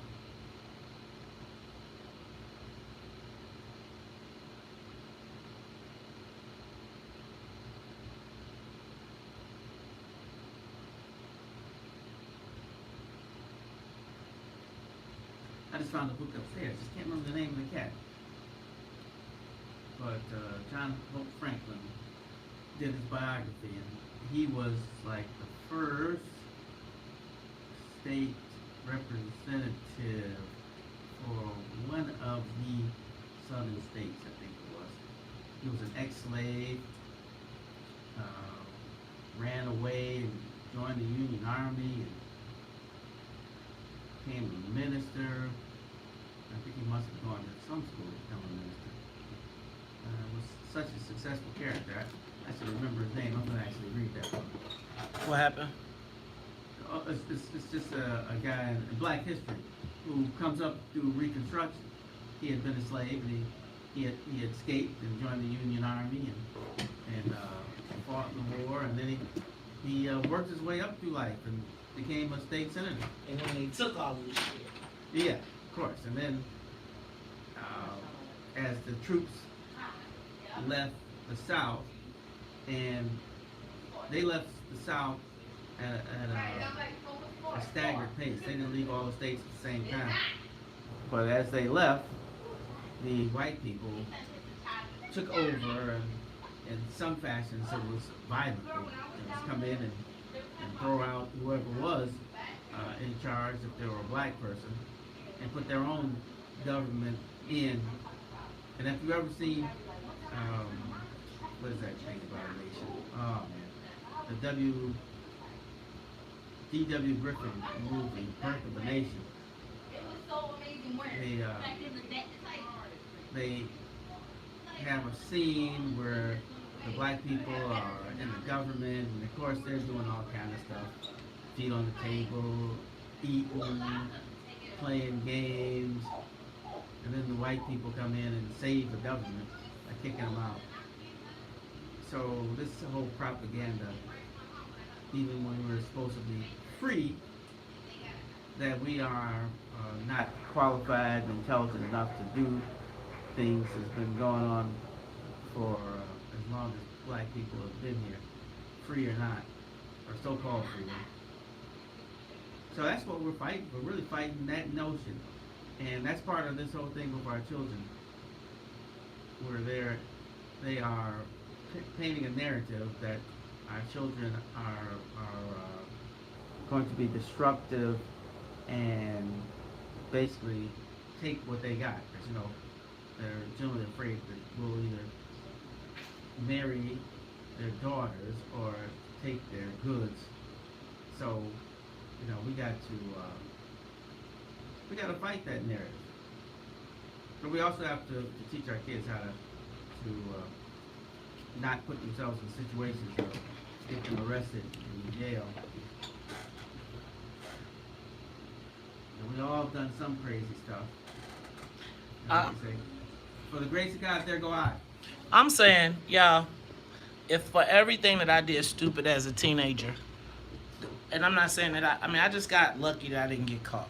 But I'm going to tell you that I just think that people do dumb stuff when they're kids. And it's like, man, Joe, everything from carrying a gun, I'm not saying it's all good, but I'm saying, like, I'm not going to denigrate someone I carried a gun, right? In college.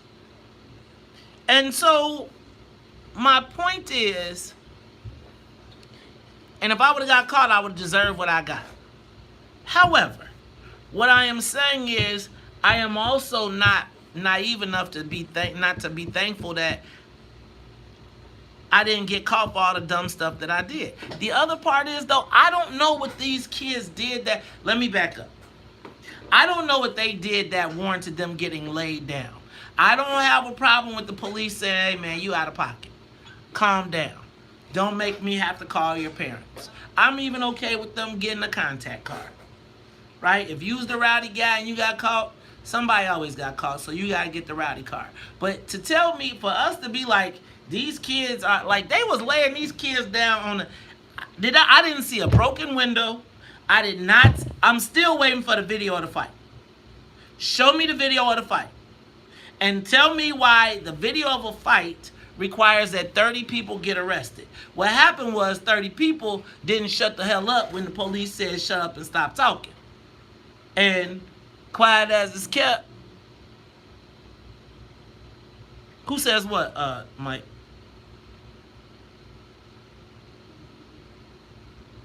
What, Mike? I just think it's crazy that Lynn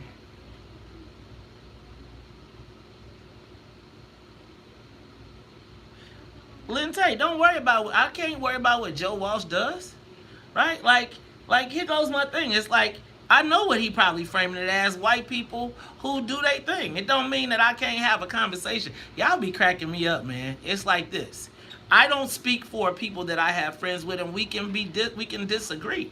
It's like nobody gets to tell me who I could be cool with, and I just because I don't like your position on this, don't mean that I can't talk to you on this. And if he was to say something about our kids, I curse his ass out, or I would let him have it in a very.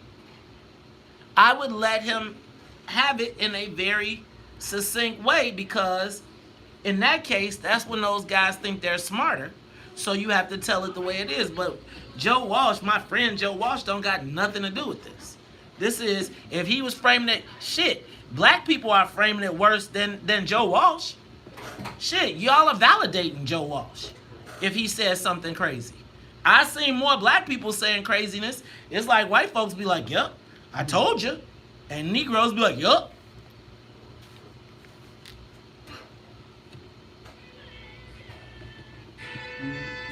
Rise and shine with the WVON Morning Show. Wake up, wake up, wake up. Featuring Maze Jackson. Do you understand the words that are coming out of my mouth? The WVON Morning Show. I mean, I can't speak for Joe Walsh. So you can hit Joe up and ask him. But I don't have like Joe Walsh's opinion on this. If he says that our kids are criminal, don't mean nothing to me. An innocent then. Do you remember? That cracks me up.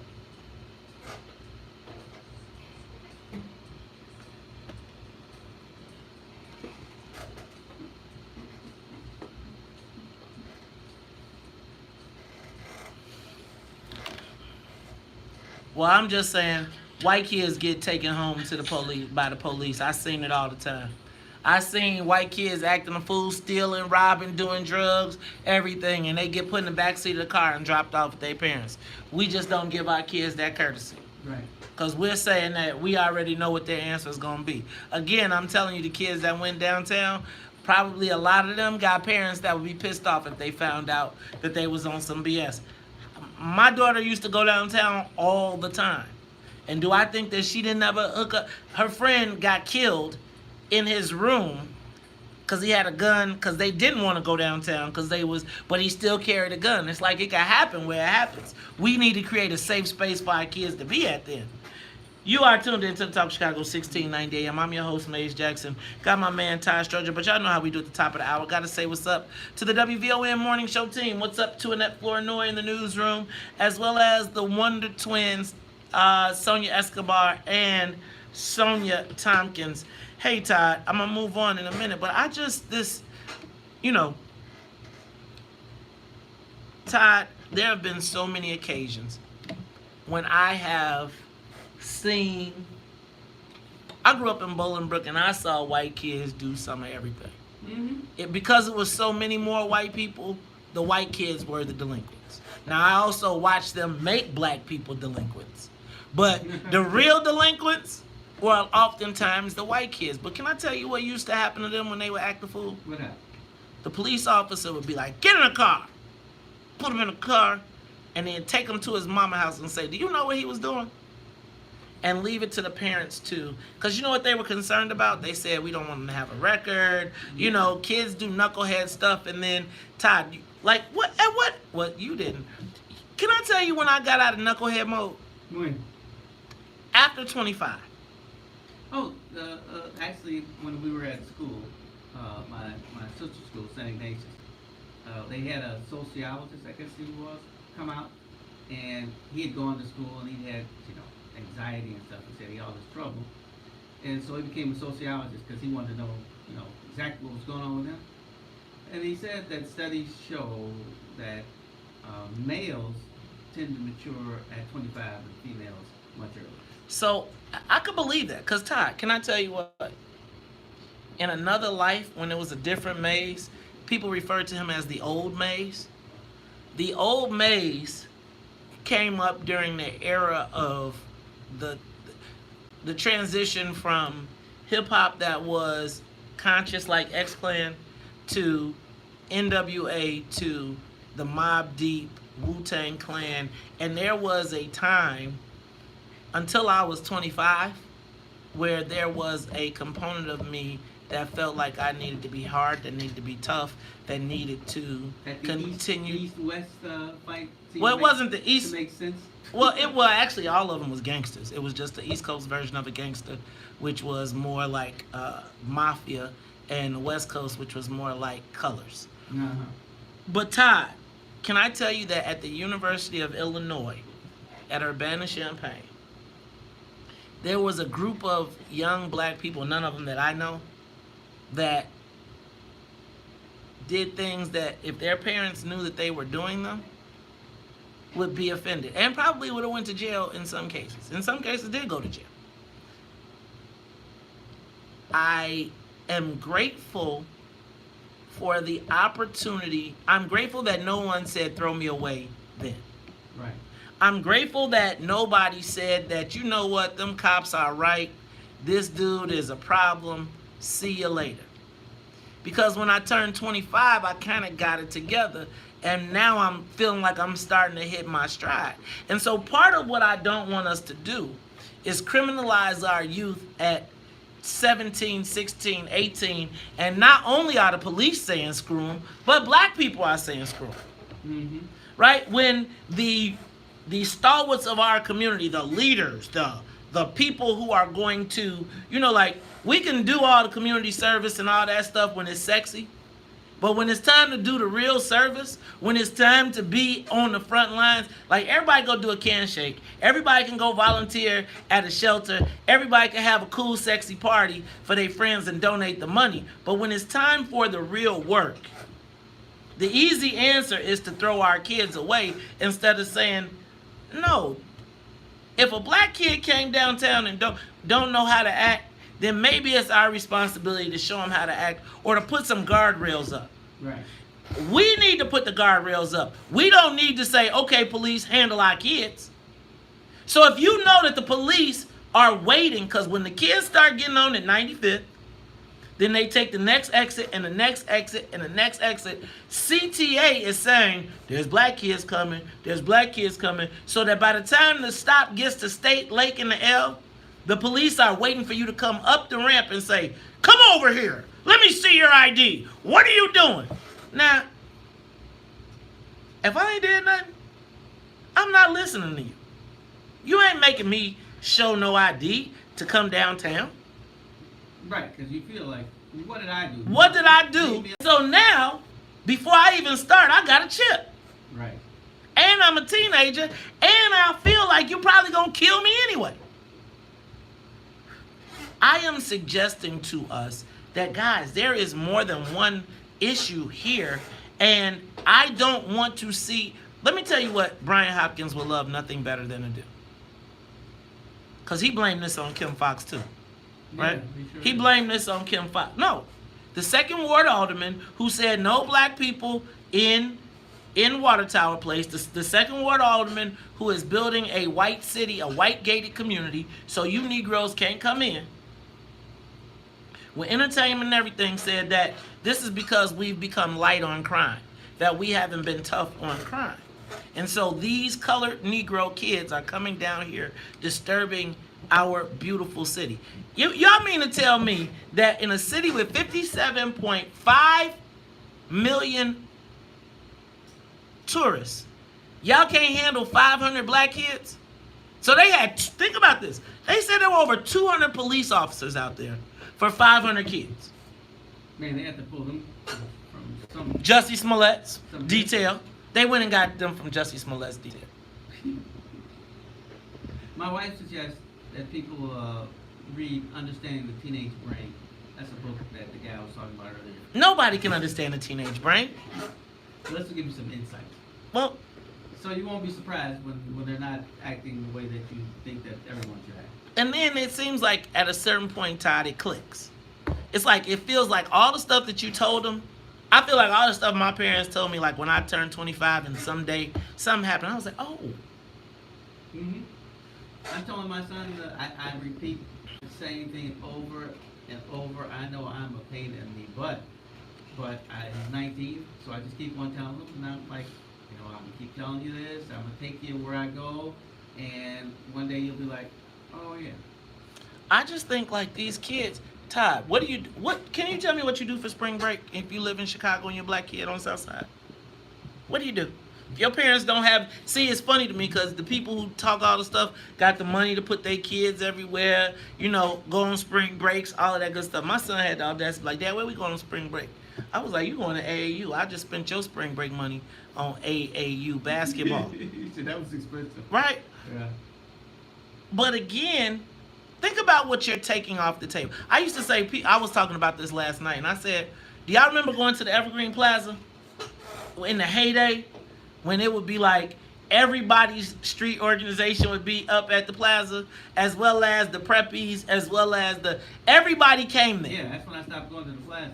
But, I remember. But didn't everybody go? So there was the good people, the bad people, the whoever people. Yeah, there was a time it was always packed. And it was always packed, and it was some action. You know, they shut down the movie theater over there because y'all was so colorful.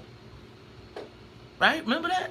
Colorful is very good. Yes. Look, we'll talk about it more when we come back to talk Chicago traffic and weather is next. More of the morning show with Maze Jackson coming. I mean, it's like people try to romanticize the past. Do y'all know how much gangbanging was going on in the 80s and 90s? Milton says Yes. Chicago will always be a black city because it was founded by a black man, and white people cannot handle that. I might let Milton know.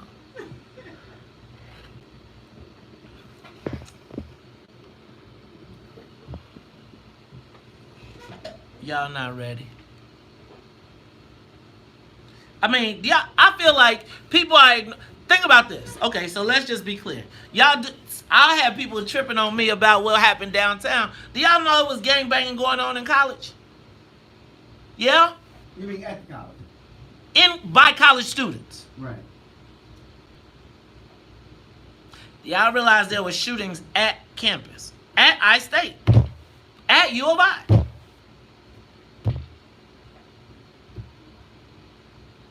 You know, we had some kids from California.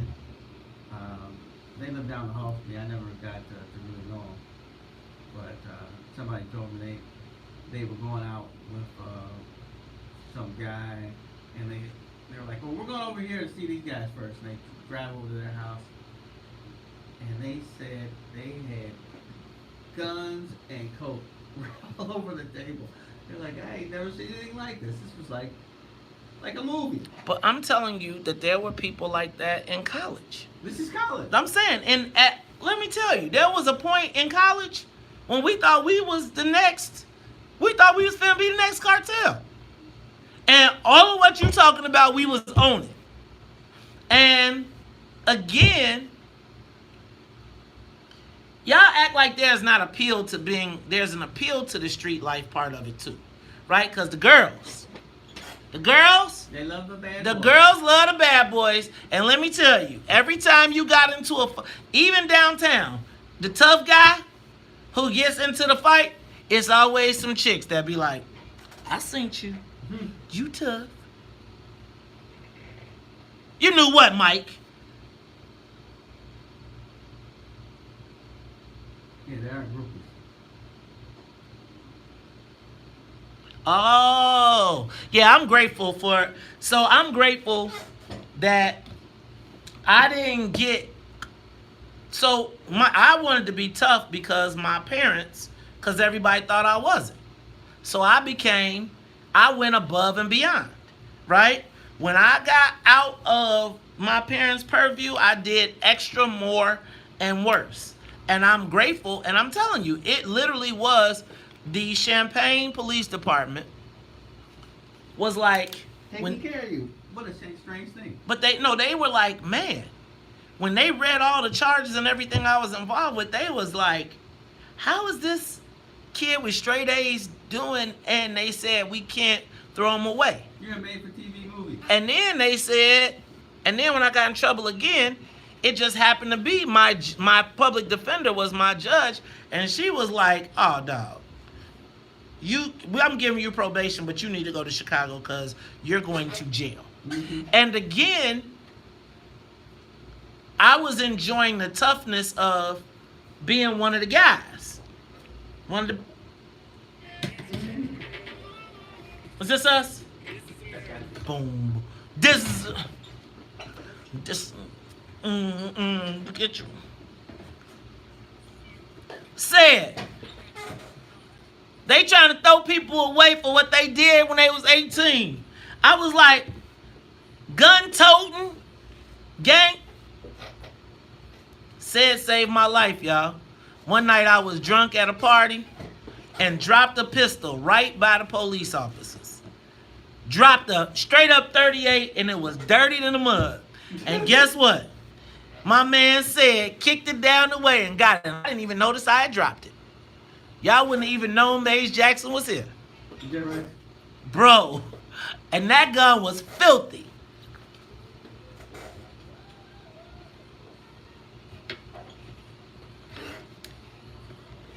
My parents wasn't having it when they saw it.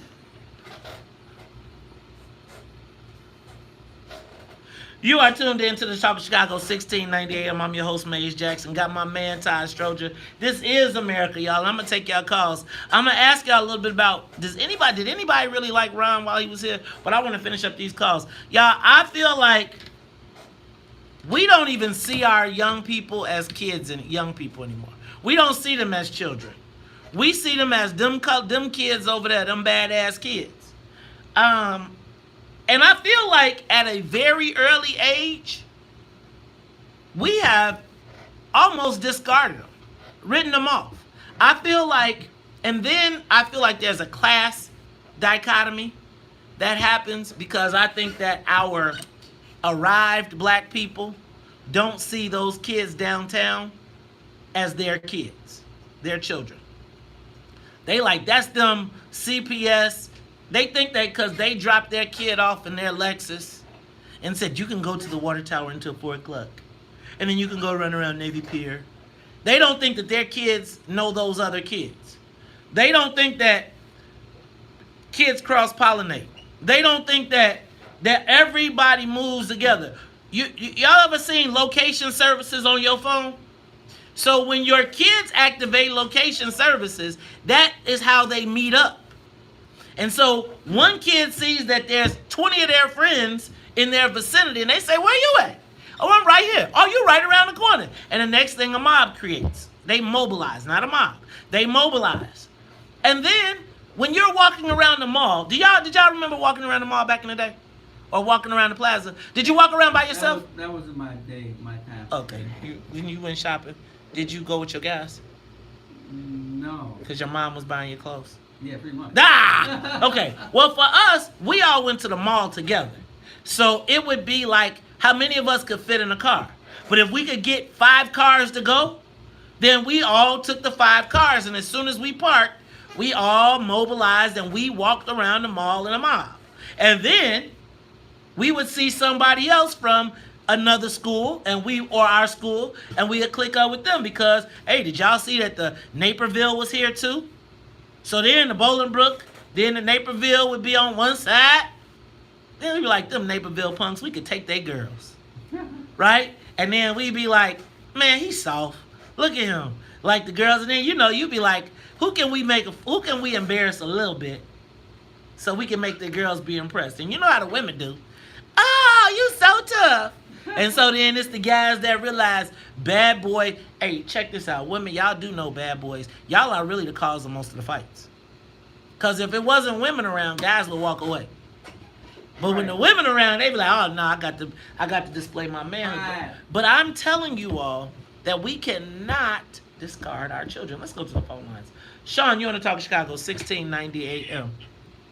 Good morning, everyone. I was just calling because I just wanted to say that I was really surprised, too, Maze, at how I heard so many adults calling in saying what they were saying about the young people. And I'm just wondering, are they saying the same thing everybody else is saying? And if they are, how can they do that? I mean, they have lost so much so many things and programs have been taken away from them. They have no place to go. I'm not making excuses for how they're reacting, but it's almost like that's their way of activism. You know, that's their way of standing up for themselves or speaking out for being angry. When they're being good and being respectful and they're asking for a job and looking for a job, they're ignored or treated like they're soft, you know, because they're looking for a job or being respectful. You know, it's not being respected in return. You know, and I just hate to see what's going on with them, and I feel like as adults we really need to be standing up for them way more than we are, because so many people are coming in and taking jobs and treating them like they're nothing and nobody. I have never seen our young people not have jobs like they don't have anymore.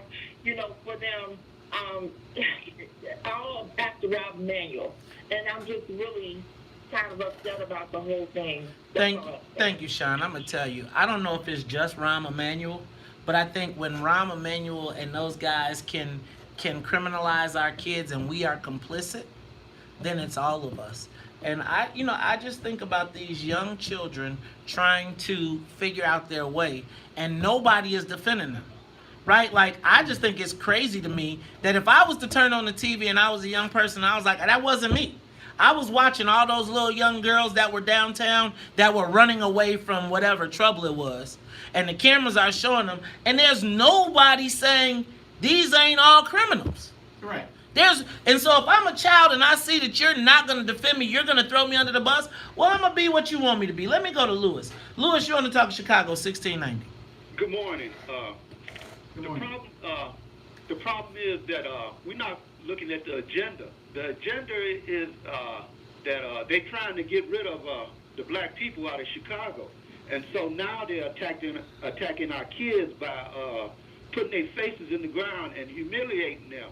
And so what we have to do is we have to fire Eddie Johnson for letting that happen, and we have to put the mayor on notice that we're not going to accept this. And Operation Push and Saint Sabina and Reverend Meeks, we need to go down there and march around City Hall and boycott down there the loot businesses to let them know that the money that we spend, that we pay taxes for, is not going to be invested down here if they can't invest it in our neighborhood and treat our kids with better respect.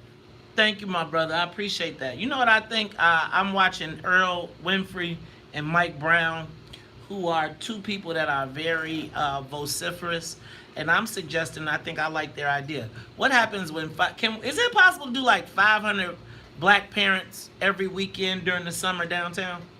Like, is it possible, like, we could get the members of the Black Greek Letter organizations, the members of the grassroots organizations, businesses, etc. Is it possible to put 500 black parents downtown every weekend in the summer whose a specific job is to make sure that we look out for our young people? I'm saying, like, and it's like you got to do a 2-hour shift. You know that it's going to be, and if we see police interactions, being there to observe, being able to calm down the situations, being able to talk to the young people. Now, if the young people get out of pocket, you know, that's one thing. But I don't think we can just get us up without saying something. Hey, it's the Talk of Chicago. I'm going to take your last 2 calls, and then we're going to ask who really liked Ron before we leave. It's Talk of Chicago 1690. Live from the WVON News. Can we get 761?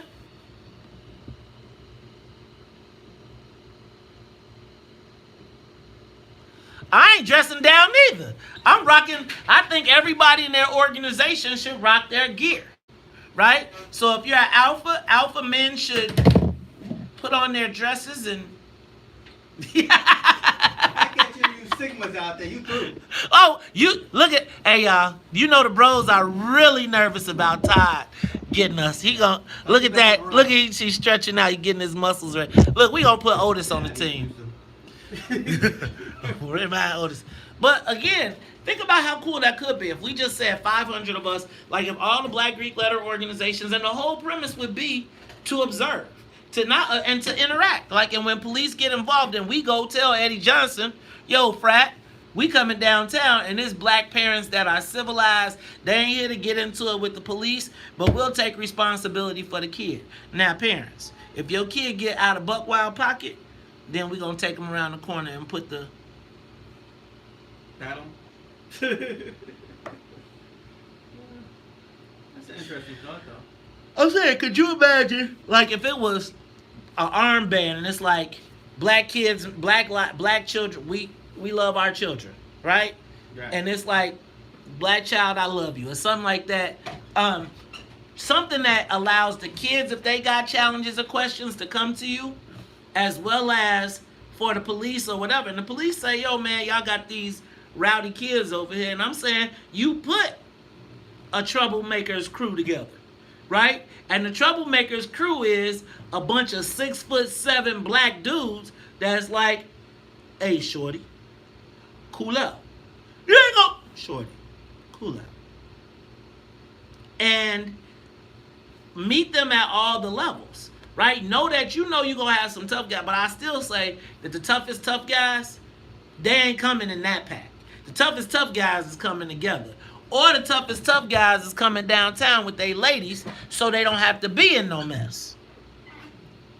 But again, we got guys that ain't scared.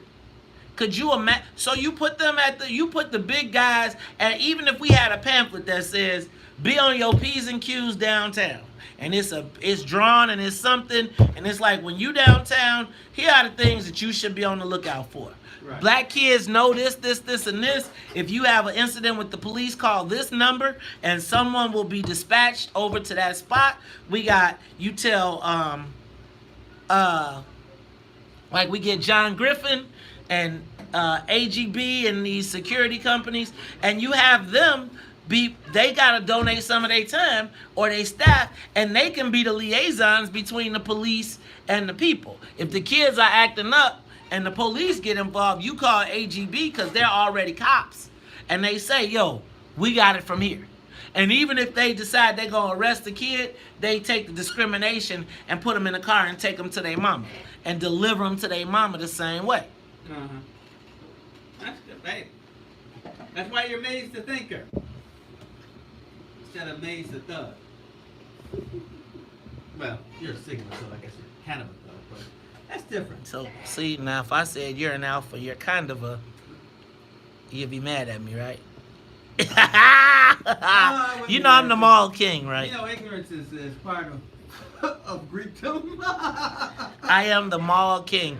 I was the person, when it was time to set it off, I was going to set it off.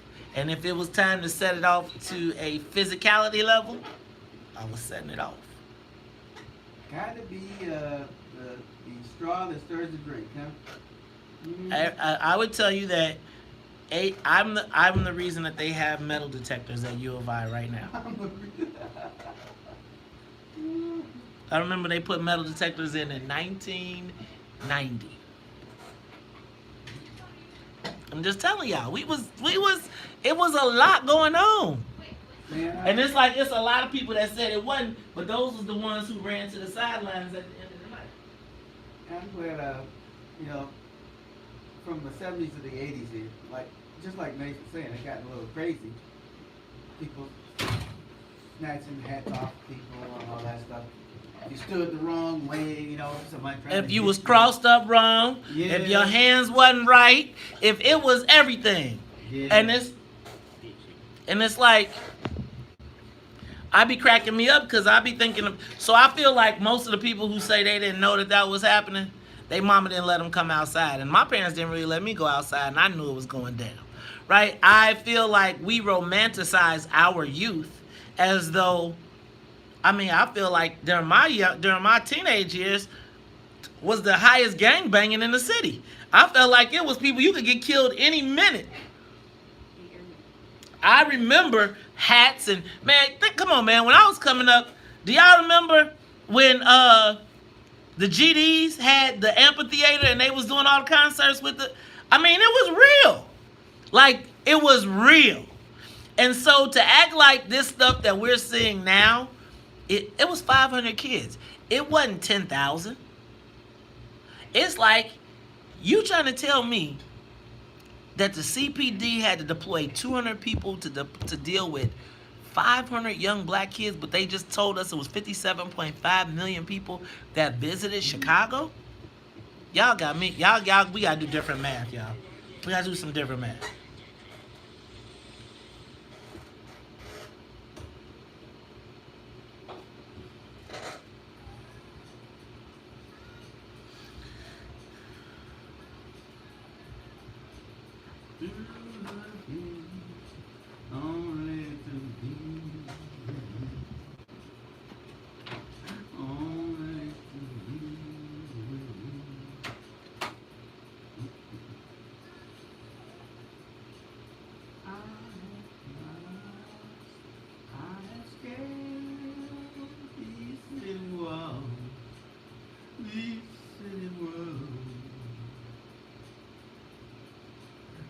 Yeah, Barbara, we need training. We need to do all of that.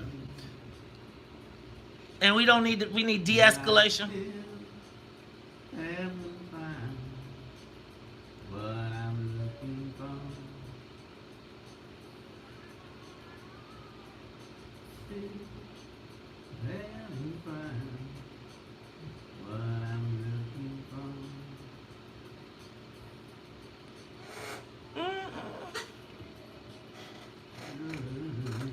You are tuned in to the Talk Chicago 1690 AM. I'm your host, Maze Jackson. Todd, I don't know where the day went, but we are running out of time. I was planning on moving on, but we still got some calls. Todd, the criminalization of our youth. I think kids are going to be kids, and you're going to see them doing the same things. I think that when you heard... I don't know if there's ever been a generation that didn't say these dang crazy kids. Yeah. And it usually revolves around kids being kids, youth being youthful, not following the rules, being rebellious. Todd, I'm going to tell you, growing up in Bolingbrook, you know who was the biggest fighters? Who? The Rude Boys. Rude Boys, they sound white. Yeah, they were the white gang. No. We had the white kids. Look, they'd be sitting around. They would bully people. They would smoke cigarettes. I mean, I remember seeing the Rude Boys. They was like a movement in Bolingbrook. And I remember black parents being like, "Do not be like those guys. Stay away from them because they're the trouble." And even as much trouble as they were, can I tell you what? And I'm talking about these dudes used to steal. They used to fight. They used to smoke weed. They used to straight gangbang. They used to try and be like, when the brothers and the folks and everybody would get together, they would be trying to come to the meet. They would be like, we got to save for the white folks. And never can I think of a time when they got in trouble or when something bad happened that their parents was like, lock their ass up. Them damn bad white kids, they was like, give me my kid. Right. Now they would say they might whoop them. And it's like, all I want is the police to deliver me my kid back to deal with it. But I feel like we have assigned a lot of stories to these young people that came downtown that fit a narrative that white folks have put out there, which is these dangerous, out of control black youth. But I'm still asking someone to show me the store that got broken into with this group. Show me the white people that got beat up and assaulted. Show me the brawls in the street.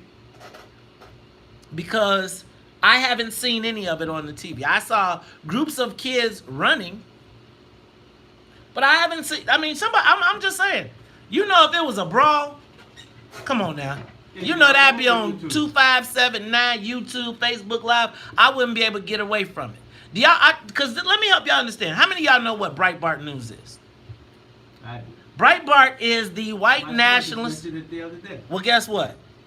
They were talking about these rowdy black youths taking over Chicago. taking over the downtown of Chicago. So what happens when the redhead MAGA hat people start coming here and they coming to help throttle the black people?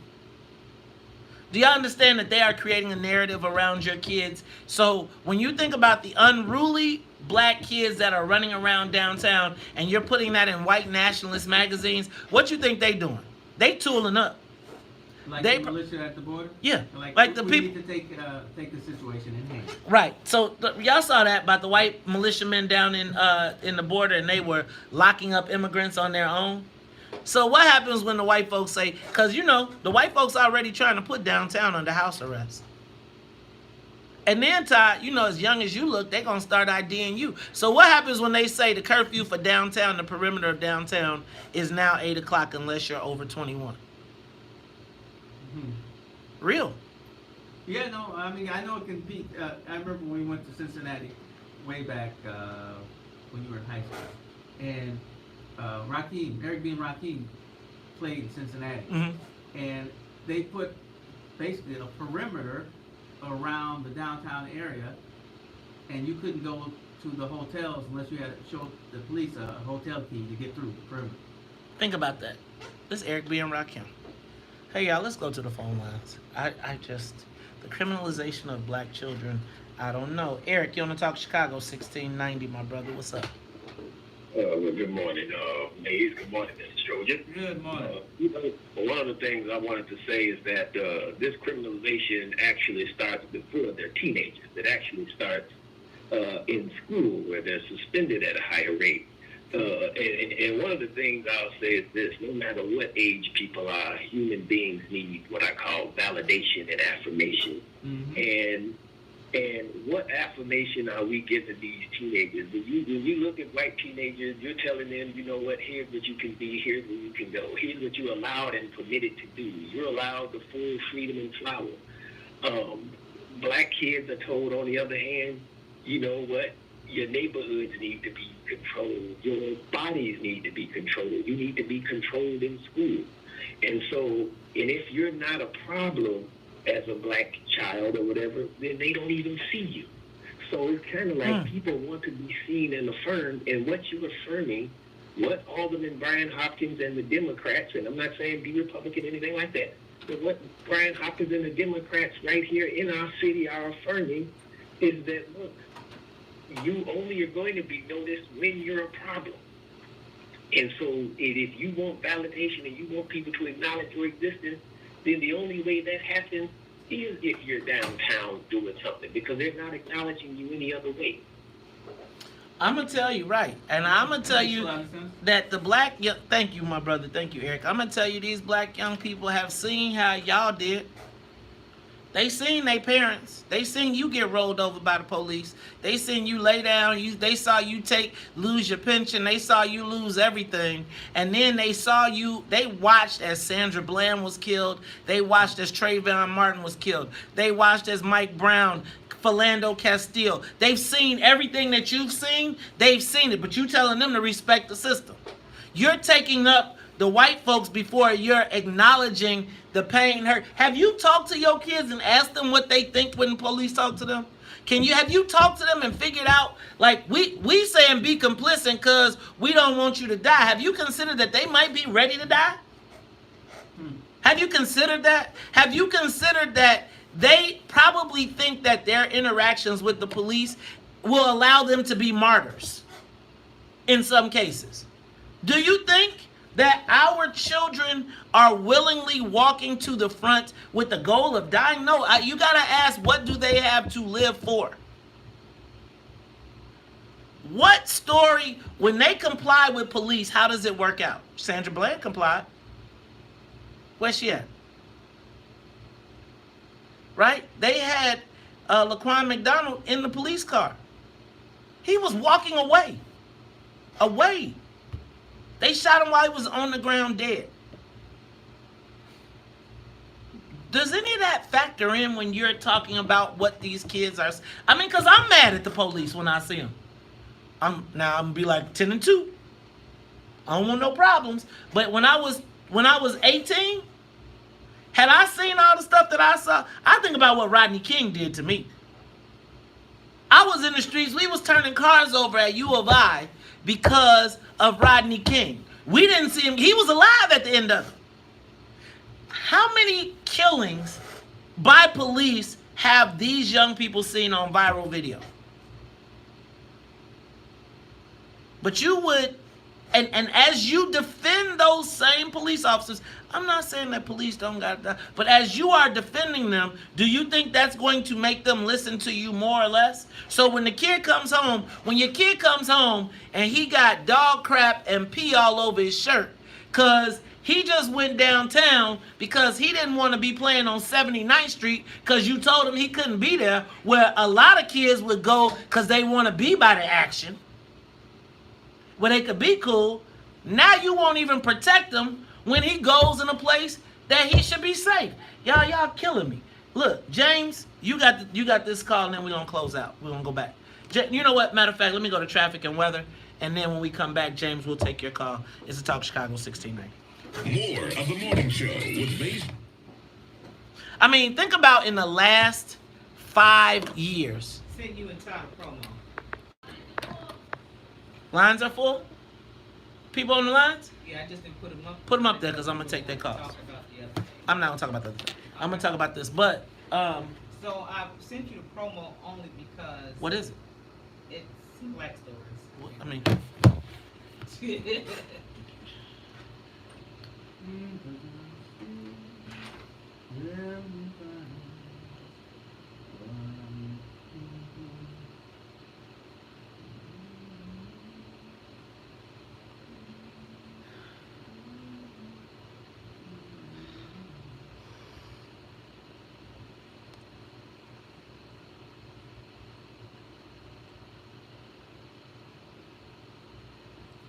So Todd, as we continue to lock these young black kids up, like I feel like have we forgotten that the police be killing? I kill motherfuckers.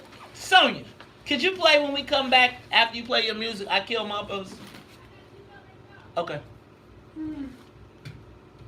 Like I kill mugs, and it's black people talking about the damn kids. 500 kids. 200 police officers, that's a recipe for BS. Because at that point, the police ain't trying to de-escalate. The police like, we'll kick y'all ass if y'all don't get what we tell y'all to do. Oh, yeah. It's definitely like you are a threat. And now you got numbers and guns, and you ain't complying? Think about what happens. Think about what happens when you don't comply with the police, when you just say, no, I don't want you to search my car.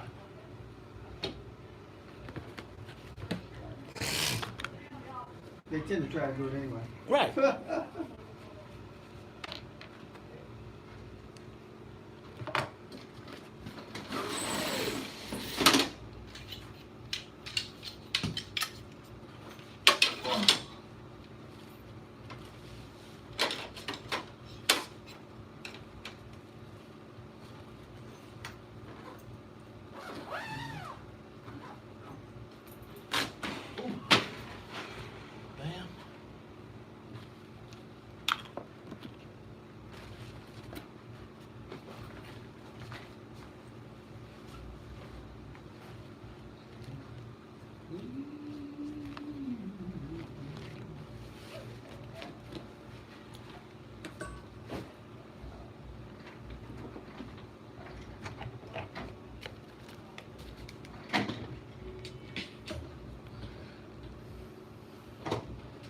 Yeah, bro, I know I can be what I want to be what I want to be. If I work hard at it. Be boys and girls, excuse me, thing in this world that you get with pictures.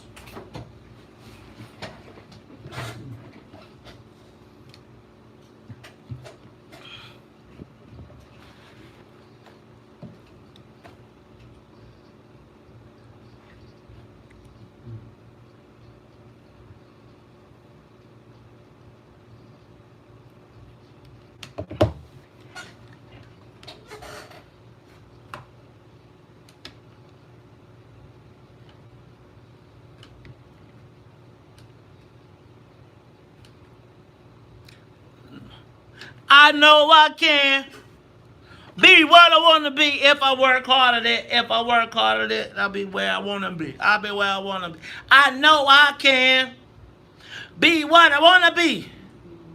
If I work hard at it, I'll be there I want to be. You are tuned in to the Talk of Chicago, 1690 AM. I'm your host, Maze Jackson. Todd, we got to wrap this thing up. Y'all have hurt my feelings in the dealings with our young people. It seems like everybody wants to discard black young people. I think I need a young people's roundtable. I think we need to let the young people come in here and tell their parents things that they need to hear. You know what I'm going to tell you. Having a teenage daughter put this whole thing in perspective. She came home this weekend and she wanted to go downtown. Right? My daughter, home from college, wanted to go downtown because she wanted to get her kick it on, shopping and whatever.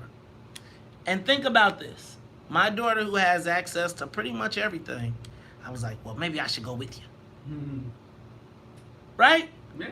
And she ain't a CPS student. She's in college. But I fear for her, and I'm telling you that as you all know, I tell y'all just like this all the time. White folks don't make no distinction between special black kids and not special black kids. Right. So, we got a lot of us, and I know a lot of us, that afford our children the opportunities to go to places and do things, and they can go to games and skyboxes and all of that good stuff. And when they're there, they get to believe the hype.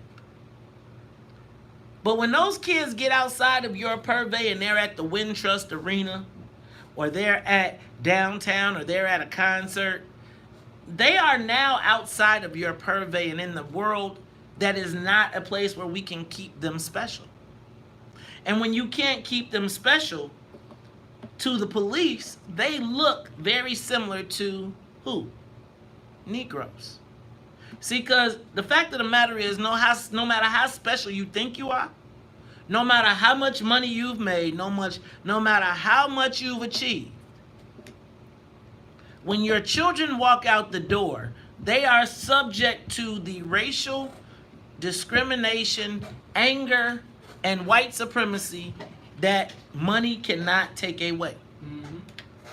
So, I don't care if you got a big old fancy house, and I don't care if your daughter drives a Porsche or Mercedes Benz. When she gets pulled over, she'll probably get pulled over if she is driving one of them. Right.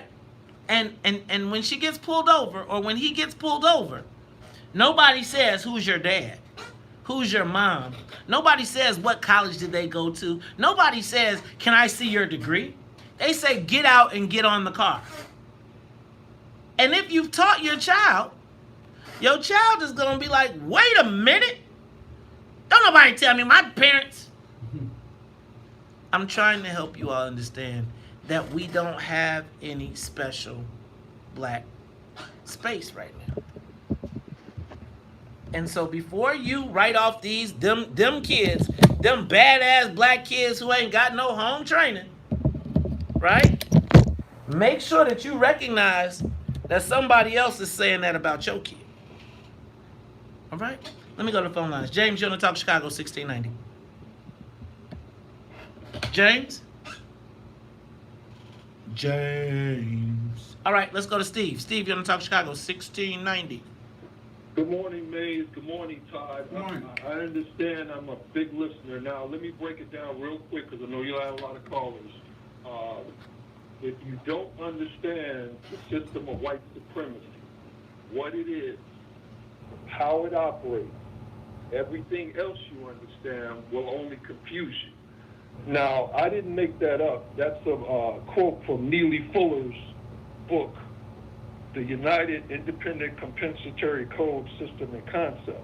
What he's come up with a code to understand what it is as ADOS and black people that we're up against. See, the white supremacist society has a code that they operate on. And one of those codes, one of those branches of the code is the legal aspect. That's why they've always had race soldiers that can dominate and control us. That's why you have the issues with Sandra Bland and the other issues where people of color were shot down like dogs.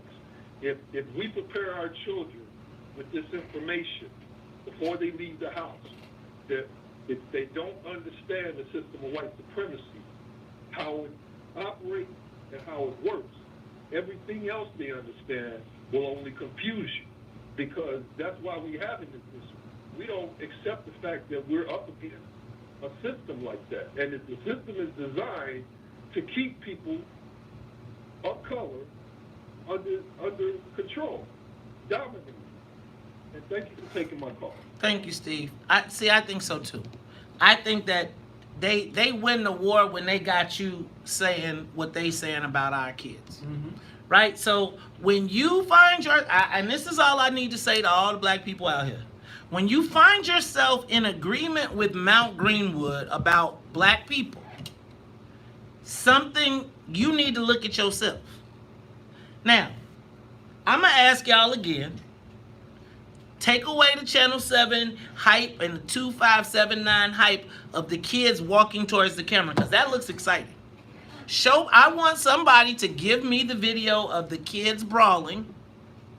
I want to see the fights and the robberies that are taken. Because you know when they rob a store, they got the video. Oh, they do nowadays. Right? These kids aren't the same kids that are the ones that were coming down smashing and grabbing. Were they rowdy? Yeah. Did they try and punk a couple people? Yeah. I mean, we did it. Man, we used to go to McDonald's. We used to go to the Wendy's on Stony Island and try and be tough. And don't come in there with your girlfriend, because then we was going to be talking smack. Right? We also know that boys try to impress girls. Part of that is machismo. It's being tough. I want to see how many strangers' phones got snatched or how many phones between each other got snatched. Right? When y'all playing. Todd, did you ever play a game called Left Hand Dirty Snatch? Never heard of it. You never heard play Left Hand Give It Up? Like something in your left hand, people could just take it from you, and you just had to kind of accept it. And you be like, give me my stuff back. I didn't like but it was right. Crazy games like that. But you've heard of games like that. So imagine if the cell phones being stolen were people playing Left Hand Dirty Snatch amongst each other. And they was like, give me my phone back. Give it back. No, you give it back. Now, I'm not telling you that all these are the possibilities. But you see how my possibilities go to the positive? And they conjure up how we could not kill our kids. And then you think about the other ones and they conjure them up. And it's like, I could see why they got killed. Yo, we have got to do a better job of... I think self-hate is pervasive in the black community. Look, they giving me the sign, which means I got to get out of here, Todd. I'm sorry, man. So for Annette Flournoy in the newsroom, for Sonia Escobar, as well as Miss Sonia Tompkins, the Wonder Twins, for my man, Todd Stroger. I am the host of the WVON Morning Show, and I just want to tell y'all, stop making our kids criminals before the white folks do. And if you don't like it, you can still tell them. You got me said. We out of here. Peace. You say you trying to shoot? Oh, you killed me? Out here today. And you just tried to hit me with the cop? The talk of Chicago and the voice. But we'll forget all about that. 1690 WVON. The cop riding down this man's block says, I kill motherfuckers, and I'm going to hit you with the car. Right? You got it on tape, time and time. You know what cracks me up? Did anybody see the picture of, remember the black kid that they dressed up like a deer? Like a buck? Yeah. And had him dead? Remember that? Same people. Same people. But y'all ready to call, y'all calling our kids animals. I'm just telling you. I'm still, but what I would like for somebody to do is give me a video of the fights. If you saw fights, I would like videos of the fights, because I ain't seen no fights. Please do it. Please send it to me. Please and thank you. That would be greatly appreciated, because I'm telling y'all, Right. I'm just saying. They just trying to bet. Man, please, please, please send those trips. Send those videos to me. All right, it's your man, Mace Jackson. I'm out here. Peace.